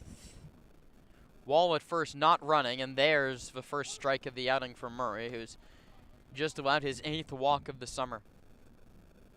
Looking for a 2-ball to escape this 8th frame. Stompers at one point led this game 5-1. The Seagulls have made it 5-4, and Jacob Gilbreth's the go-ahead run. He fouls it, and he got to Guzman again. Oh no. That's back-to-back batters where de Guzman's just taking it straight in the chest. It's a foul tip. And I got him this time.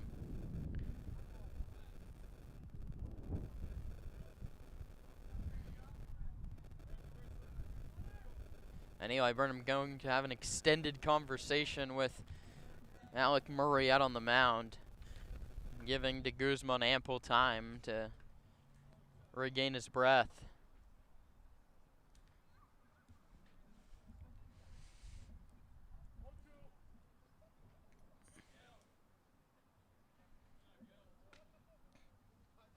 Infield and outfield straight away. Runner at first, nobody out. 0-2 pitch from Murray to Gilbreth is high, 1-2. It's been a relatively tame first base dugout for the ever rowdy Seagulls. No matter of a 5-26 record for the Gulls, always letting the umpire and the opponents know it. 1-2 pitch comes from Murray. Hit through the left side. Not a hard hit ball at all, but perfectly placed between Europero and Ayala. The tying runs at second base, and this is all of a sudden a hairy situation for the reliever Murray.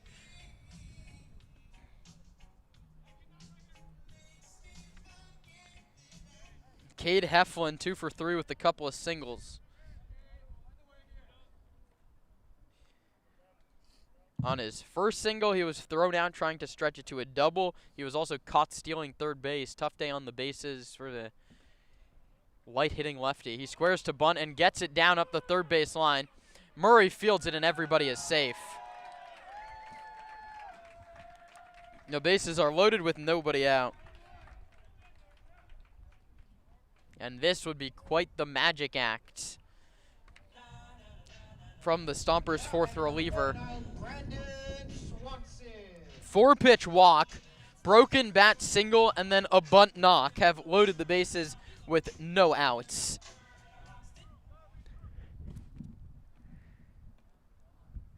Stompers infield comes in, trying to cut down that run at the plate if they can. Murray comes set and delivers home. Swanson pops it foul back out of play, 0-1.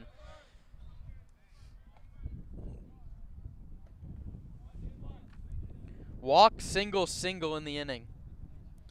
Benign hitter Swanson 0 for 2 with the sac fly. Needs to lift the ball in the air again here to tie the ball game. Alex 0-1. Swanson checks his swing. Did he go? Yes, he did, says the home plate umpire. 0-2. A strikeout would be huge because then a double play would get you out of it. But you do face the top of the order in A.J. Hurtado, who has been on base 3 times. Swanson, a righty. Murray's pitch to him. Whoa, that one gets past Burnham. There's going to be a play at the plate. It's not in time.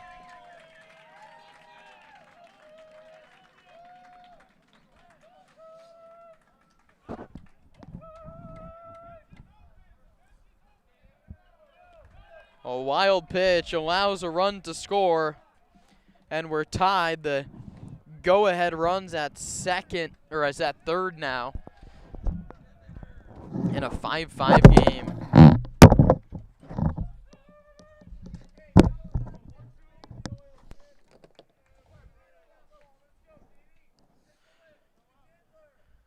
Second and third. Nobody out in a tie game at 5. Alec Murray comes home. Swanson takes outside 2-2. And this inning's just gotten out of hand in a hurry. And all of a sudden, the Seagulls are just about anything away from taking a 6-5 lead. It would be San Francisco's 6th win of the summer. 2-2 pitch. Swanson takes low 3-2.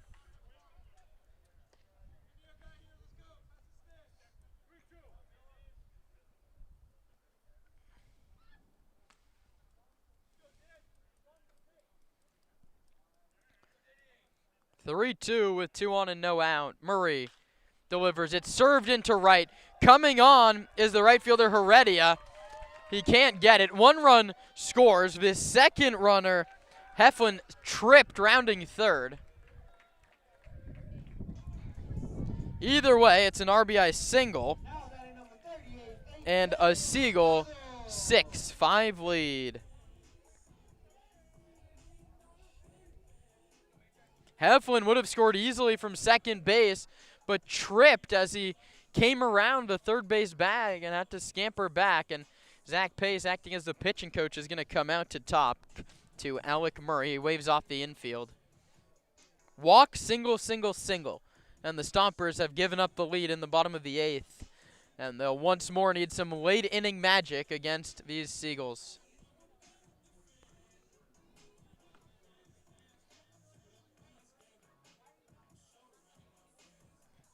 Now somehow you have to keep it at just a 1 or maybe 2 run deficit. The Stompers have the heart of the orders, Sebastiani, Heredia, and McCown, with Carlson and Vassell available off the bench.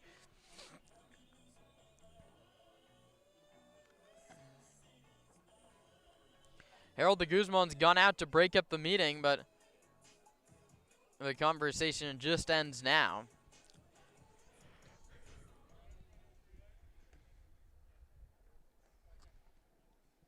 For Swanson,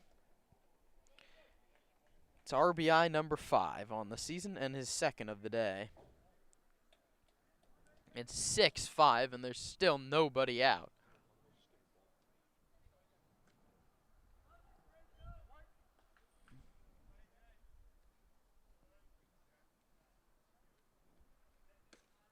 Pitch misses.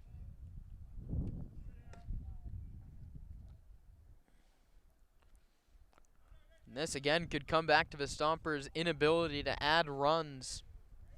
They had first and third with 1 out in the top of this 8th inning. They didn't score, and the Seagulls have grabbed the opportunity to take a lead.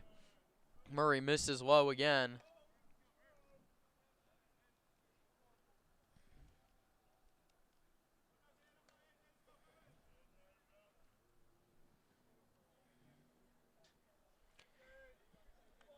Gage McCown up and stretching in the Stomper pen.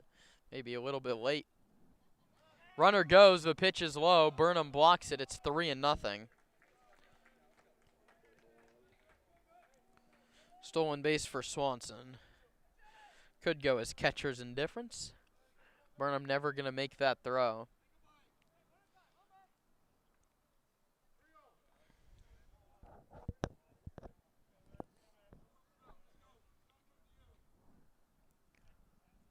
The 3-0. In there, 3-1.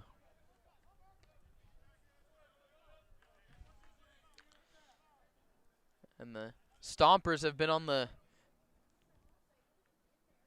winning end of a couple rallies in the 8th and the 9th. They are on the hook for the losing end of this one. 3-1, hit him on the hand.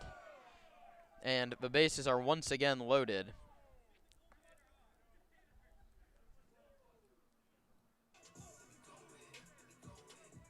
Now batting number 29, Jake Brewer. Bases loaded, nobody out. 5 straight have reached off Murray in the inning.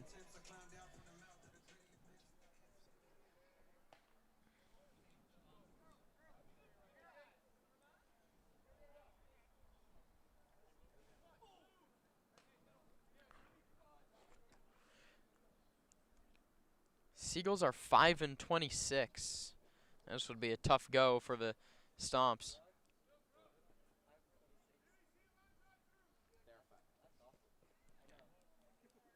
Alec Murray trying to get himself out of this mess. Bases loaded, nobody out. 2 already home in the inning. Brewer takes a called strike. Fastball on the inside corner. The Stompers have outscored the Seagulls in the 2 meetings before this 26-8. They trail this game 6-5. Bases loaded, nobody out. 0-1 count to Brewer in the last of the 8th. Jake swings and misses 0-2.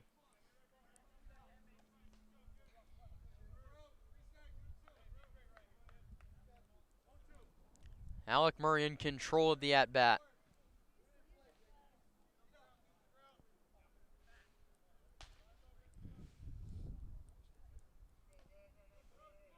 He comes set at the belt. A long hold and a pitch. Brewer checks his swing and bounces it to Misa, who bobbles it. His only throws to first, picked by Shepler for the first out. And with the infield in, that's not a bad play, but it is an RBI for Brewer and a 7-5 lead. And Davis Gurman has a chance to really blow the doors off of this thing.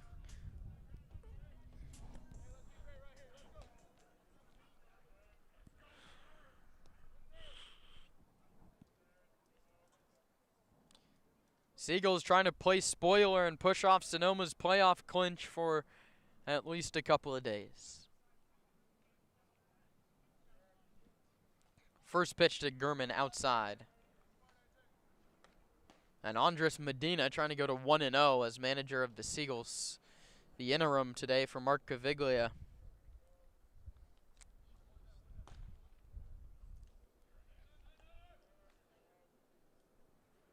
The 1-0, Gurman takes a called strike, inside corner, 1-1.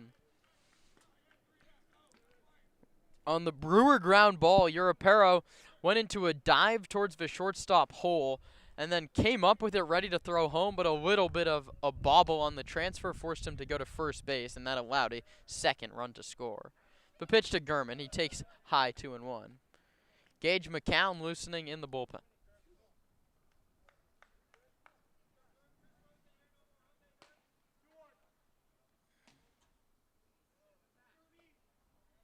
Stomper infield remains drawn in. 2-1 pitch with 1 out. Gurman way late on a fastball, 2-2. The Stompers entered a 9th inning here at San Bruno Park, trailing 12-7. They won that game 14-7. They trailed this game 7-5 in the last of the 8th. The pitch to Gurman is once more above the zone. Filler up at 3-2.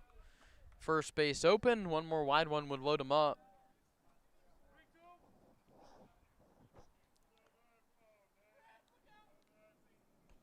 Three balls, 2 strikes, 2 on with 1 out. The Seagulls have jumped ahead here in this 8th. The pitch to Gurman. Bounced foul at home plate. Burnham couldn't squeeze the foul tip. That one might have gotten a piece of the hand of the Stomper backstop.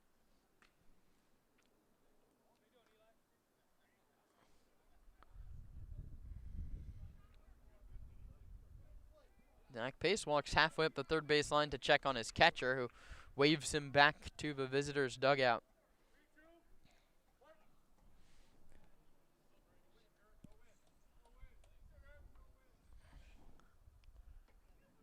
Payoff pitch. Struck him out swinging. Davis Gurman goes fishing. Doesn't come up with much on a fastball up above the zone. First strikeout for Murray, who's now a pitch away from getting out of this inning. Now batting number 40, Christian Lamont.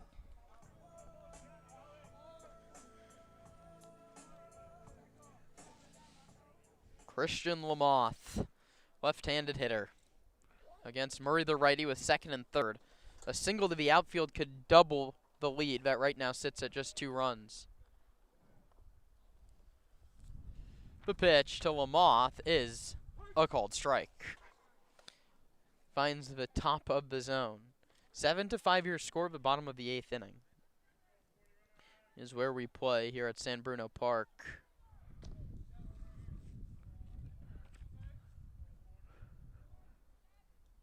Oh, 1. Murray to Lamoth. Christian takes strike 2.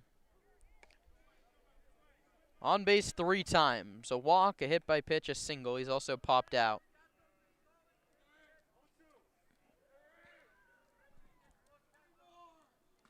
Way behind is the first baseman Lamoth. Murray a chance to put him away.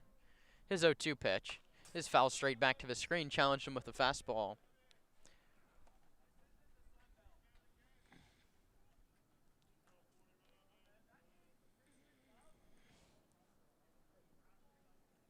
In the inning, a walk, 3 singles, a hit by pitch, and a wild pitch has flipped the scoreline from 5-4 to 7-5. Once in favor of the Stompers, now the Gulls lead it.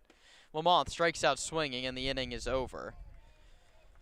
But it's 3 runs on 3 hits, no Stomper errors, and 2 left. Once more, it's Sonoma needing a late rally in San Bruno, 7-5 after 8.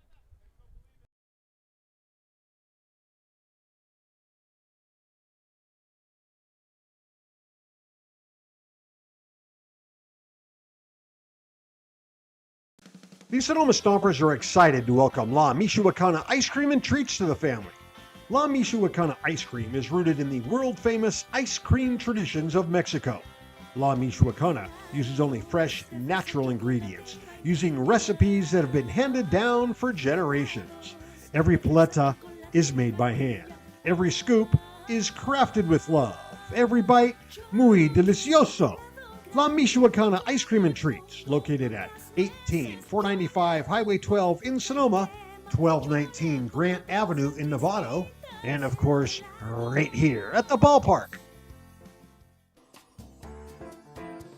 Hey, baseball fans, when visiting Sonoma, make sure to dine at Wit and Wisdom, a modern American tavern by world-renowned chef Michael Mina. Wit and Wisdom is famous for hearth cooking, their extensive wine list, and an upscale yet relaxed atmosphere. Wit and Wisdom is located at the Lodge at Sonoma. Make a wise choice. Dine at Wit and Wisdom in the heart of Sonoma.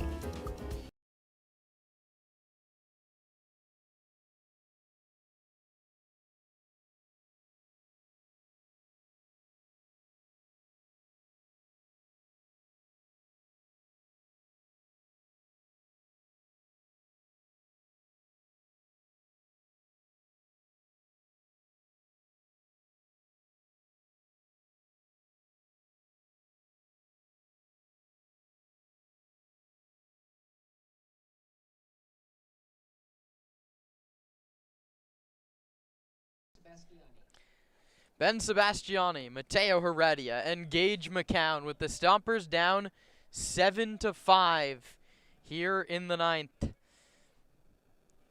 They face Finn Whalen. 8 of his appearances so far this season have seen 6 of them being starts. He's 2-3 with a 9.22 earned run average in 27 and a third innings. His first pitch to Sebastiani is a called strike.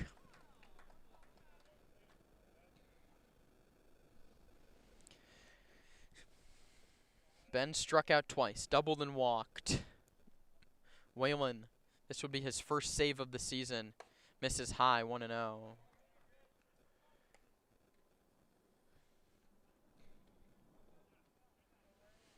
Lots of the ERA for Finn came when he allowed 5 earned runs without getting an out against Walnut Creek. The pitch, called strike 2. Whalen's last time out, he went 5 innings and he allowed 5 earned runs. He's pitched against the Stompers once, 2 shutout innings with 4 strikeouts. He has a chance to put the Stompers to bed here on a Sunday night. Sebastiani takes low 2-2.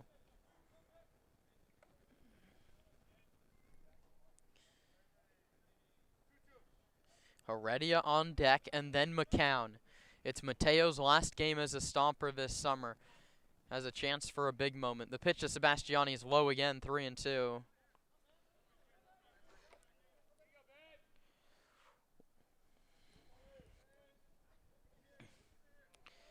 Finn Whalen to Ben Sebastiani. 3 balls and 2 strikes. 2-run game in the 9th. Payoff pitch. Whalen fires. Sebastiani takes high and tight for ball 4. And the Stompers have started the rally. They need a little bit more. As the tying run comes to the plate, it's Mateo Heredia. Whalen's had outings that get away from him in a hurry.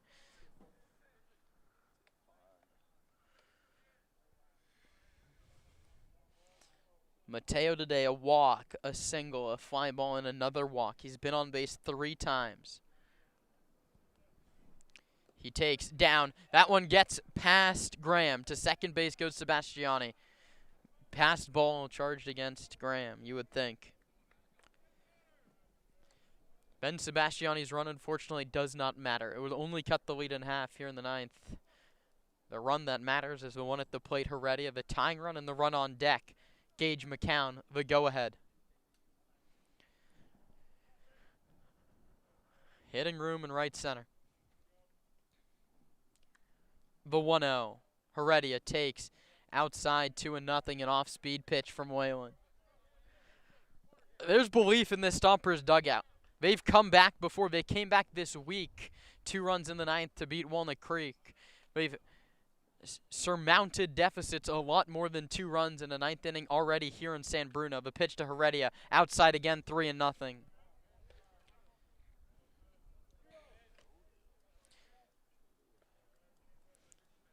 And Finn Whalen has to get himself somehow back into this at-bat. It's 3 balls and no strikes. Finn comes set at the belt and fires. Gets the call, 3-1. Sebastiani at second. He's now out of the double play. But Heredia thinking a lot bigger than that. It's a hitter's count. 3-1 pitch from Whalen. A long, long hold. Still holding. And delivers. Heredia checks his swing. It's a called strike anyway, 3-2.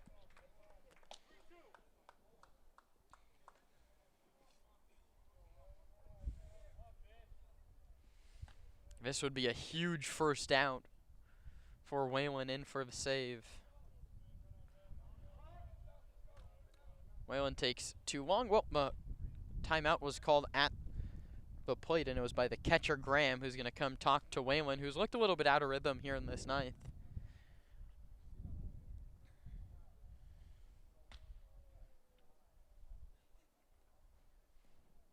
Heredia and McCown exchanging words. Seems like they've picked up something maybe here on Whalen.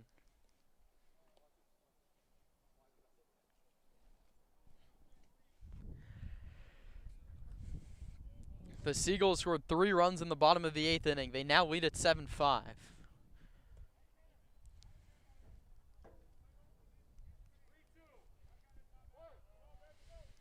Tanner Wall instructed to go back to his normal second base position instead of holding on the runner, Sebastiani. 3-2 pitch to Heredia. Low for ball 4. Back-to-back walks have the Stompers set up. First and second with nobody out. And that's going to prompt a visit from Gage Gascone.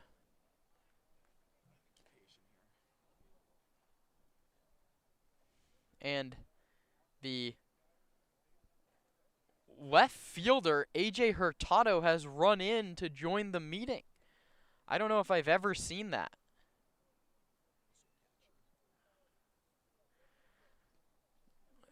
Hurtado also spends time as a catcher, but it was a 10-second meeting. He spent more time jogging in and out from left field than talking to Whalen.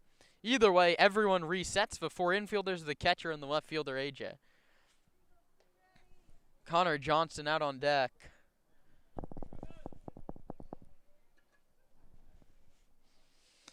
First and second, with nobody out. I wonder if the bunt sign's on for McCown. It's automatic, but in a 2-run game in the 9th, you're not really trying to give away outs. Gage squares early. Lamothe crashes. McCown was ready to slash, but he takes ball 1. Christian Lamothe was about 10 feet from McCown, who was ready to swing. Reminds you of Anthony Rizzo back in his day, who would, when he saw a bunt, would come all the way in. Lamothe comes in again. Doesn't matter. It's outside 2-0. Connor Johnston and then Mike Jones. The Stompers can feel another rally coming. Tino Vassell has a bat, and he's swinging it in the Stomper bullpen. 2-0 to McCown. Outside. It's going to get to the screen, and everybody advances. A base hit to the outfield could tie us up in the 9th.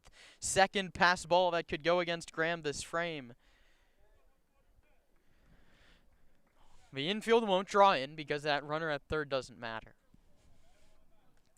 3-0 on McCown. The Stompers could load the bases with nobody out. The pitch. A called strike, 3-1. Carlson and Vassell both available off the bench today.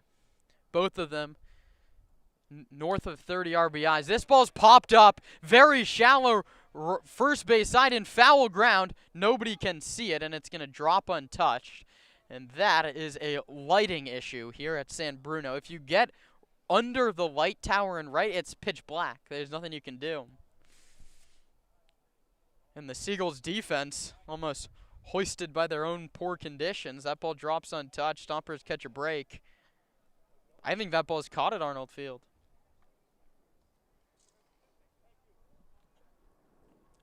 Lamothe not playing in. He's in normal depth, even with the bag.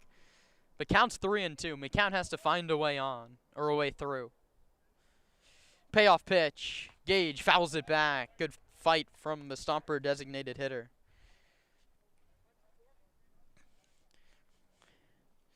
"11 minutes ago, Gage McCown was throwing warm-up tosses in the Stomper bullpen in case he had to relieve Alec Murray in a stressful bottom of the 8th. Now he's at the plate to get Alec Murray off the hook for the loss. Runners at second and third with nobody out. Payoff pitch to McCown is hit foul down the third base line. We'll do it again. An 8th pitch of the battle.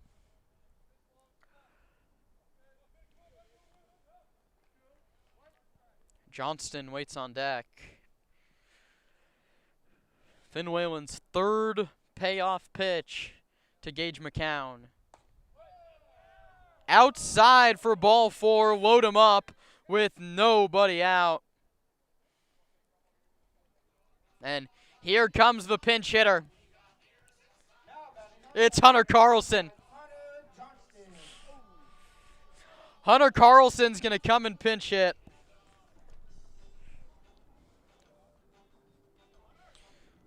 One of the best hitters in the CCL. He's hitting .333 with a .514 on base percentage. A second meeting at the mound could be the end of Whalen's day. But a little bit more on Carlson. He's 34 for 102. Out of every 3 plate appearances, he gets a hit, and he'll have to get a hit off a new arm. Whalen's day is done. We'll tell you about the new arm next on the Stompers Broadcast Network.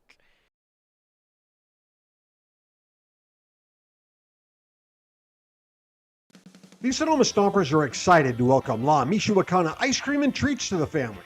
La Michoacana ice cream is rooted in the world-famous ice cream traditions of Mexico.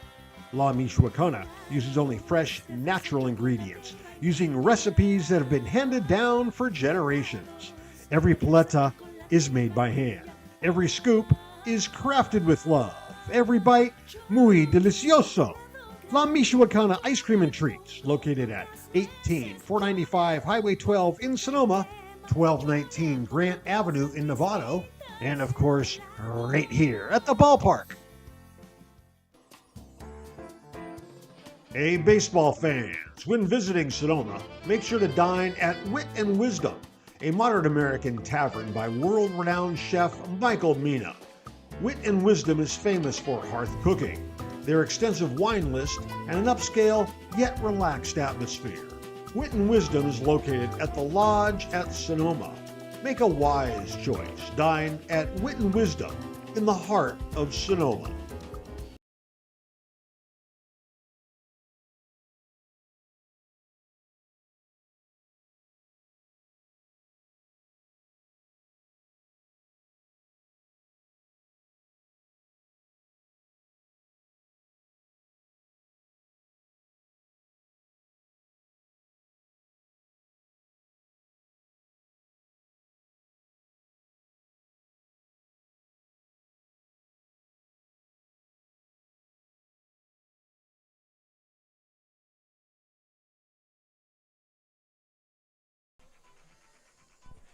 Welcome back to San Bruno. Drama once more between the Stompers and the Seagulls.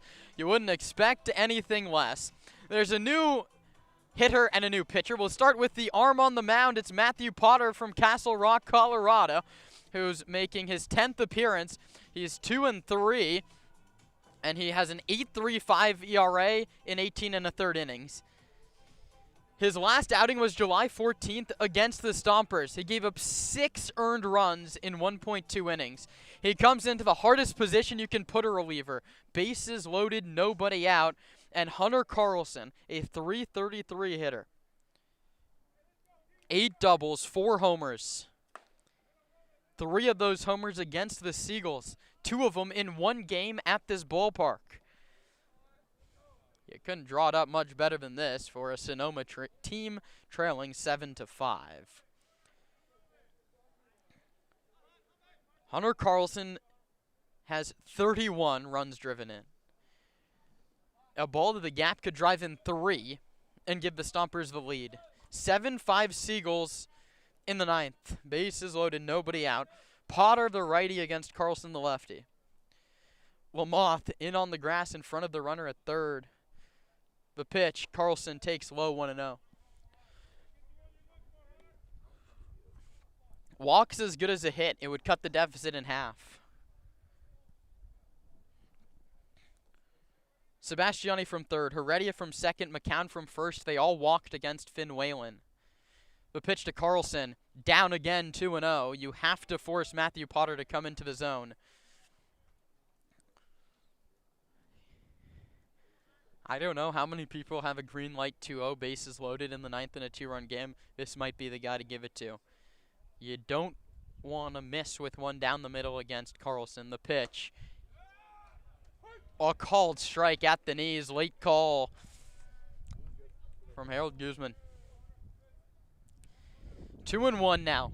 We've got ourselves a high-pressure situation in the 9th. Mano-y-mano. A couple of all-stars. Matthew Potter on the mound, Hunter Carlson in the box. The 2-1 offer. Inside. It kicks away. Sebastiani's going to score. Wild pitch on Matthew Potter. The Stompers have the tying run 90 feet away with nobody out. Ben Sebastiani walked, and he reached second on a pass ball, third on a pass ball, and scored on a wild pitch. How do you like that? Heredia goes to third. McCown goes to second. So now first base is open. Maybe you don't come into the zone to the best hitter in the CCL North. 3-1 outside and low ball 4. So the bases are loaded again with nobody out. Mike Jones is going to hit for himself. Time called. As Potter's going to get a new baseball. So here's how the 9th inning went. Finn Whalen started the inning. He walked 3 in a row. And now Carlson's just come and hit for Johnson. He's walked as well. The Stompers have the tying run at third. the go-ahead run at second and some insurance over at first with nobody out. Mike Jones has been hit by a pitch, reached on an error, and singled. Has to shorten up with the infield in. He swings and fouls it at home plate. Anthony Shepler on deck.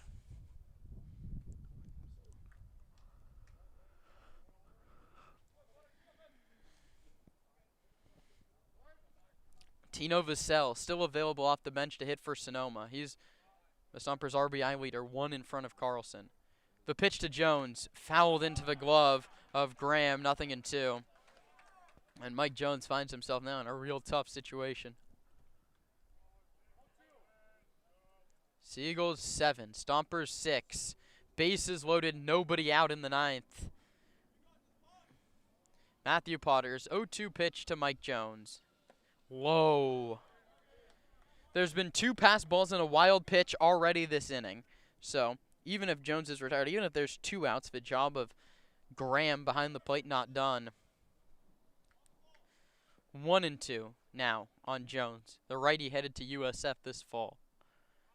Potter's pitch. Jones takes outside and low, 2-2.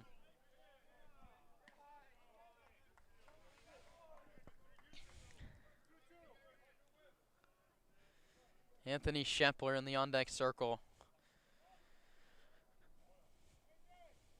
Stompers have 1 home in the inning to make it a 1-run game. Potter comes set and fires a 2-2. Jones takes low, a cross-up, 3-2.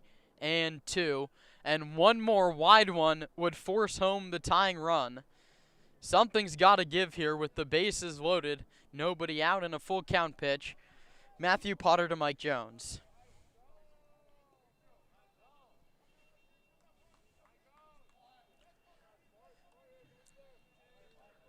You have to force Potter to come in the zone. He's already walked 1, and he's delivered 3 straight balls to Jones. Payoff pitch from the Colorado School of Mines righty. Jones hits a weak ground ball to shortstop. Brewer throws home in time. That's why you draw the infield in, is to cut down the run. 6-3, fielder's choice. 6-2, beg your pardon. Matt allows Jones to get to first. McCown goes to third. Carlson goes to second. And the worry now is that Matthew Potter's 1 pitch away from getting out of this inning.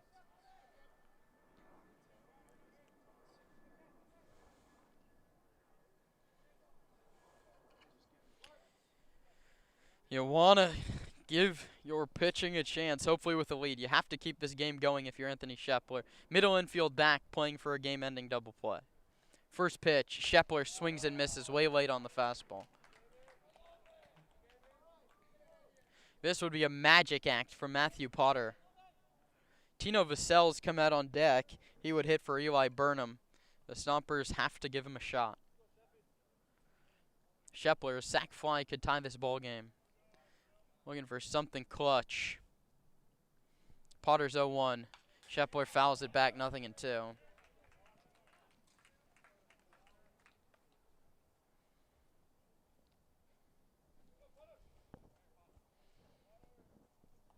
After 4 straight walks, had the bases loaded, nobody out, and a run home, Mike Jones was retired, or Mike Jones reached on a fielder's choice that got an out at the plate. So a double play could end this ball game. A strikeout would put Potter a pitch away.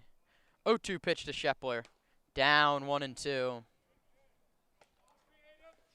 McCown off third base, ready to read any ball in the dirt and try and tie this thing up. Mateo Heredia ready for the bottom of the 9th if Sonoma can get it there.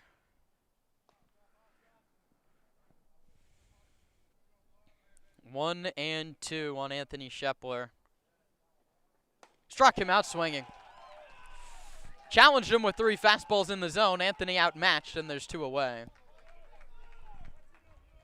And now Tino Vassell off the bench has to be the hero.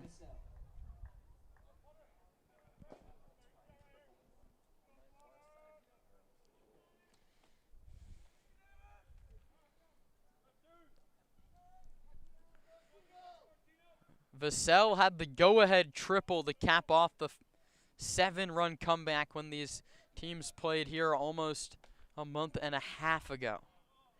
Here he needs to keep the Stompers alive in the 9th. Matthew Potter's done excellent work. He delivers to Vassell a ball. Point still stands. A walk ties the ball game, as does a wild pitch. And Marcus Graham comes out to talk to Matthew Potter. Potter came into this ballgame with the bases loaded and nobody out, with a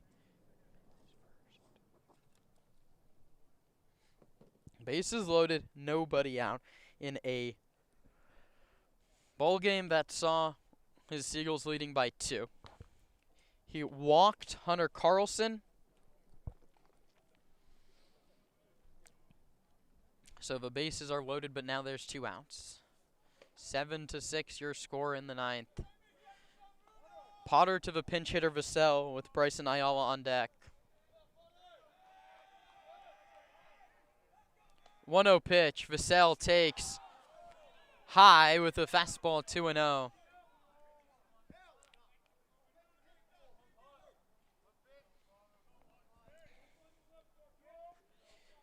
Big chance for Sonoma to steal one here against the Seagulls. 2-0 count on Vassell. Tino takes a called strike, 2-1.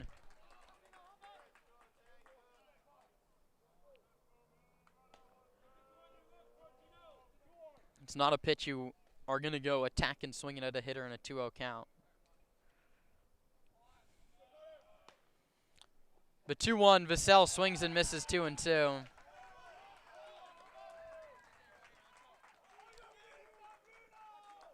And the handful on hand, urging on their Seagulls in the 9th. Bases loaded, 2 outs, 1-run game. 2 balls, 2 strikes. The pitch, Vassell strikes out swinging.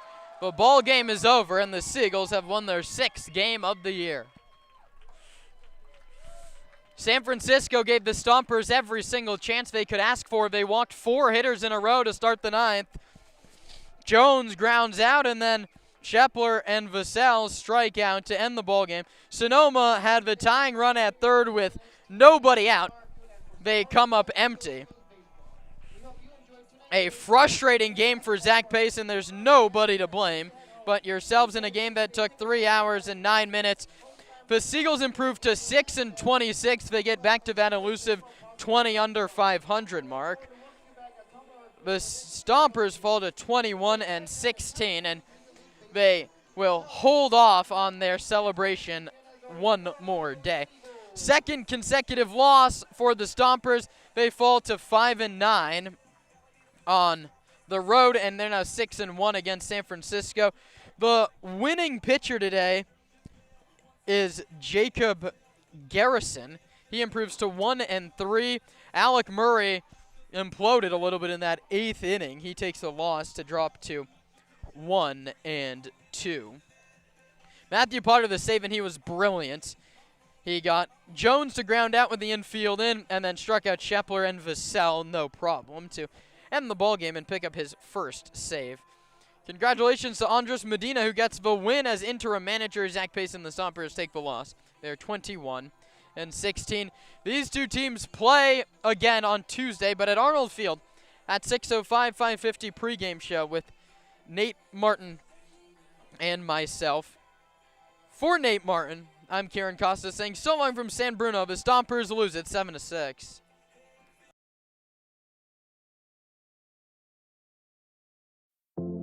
Thanks for sharing your evening with us here on the Stompers Broadcast Network.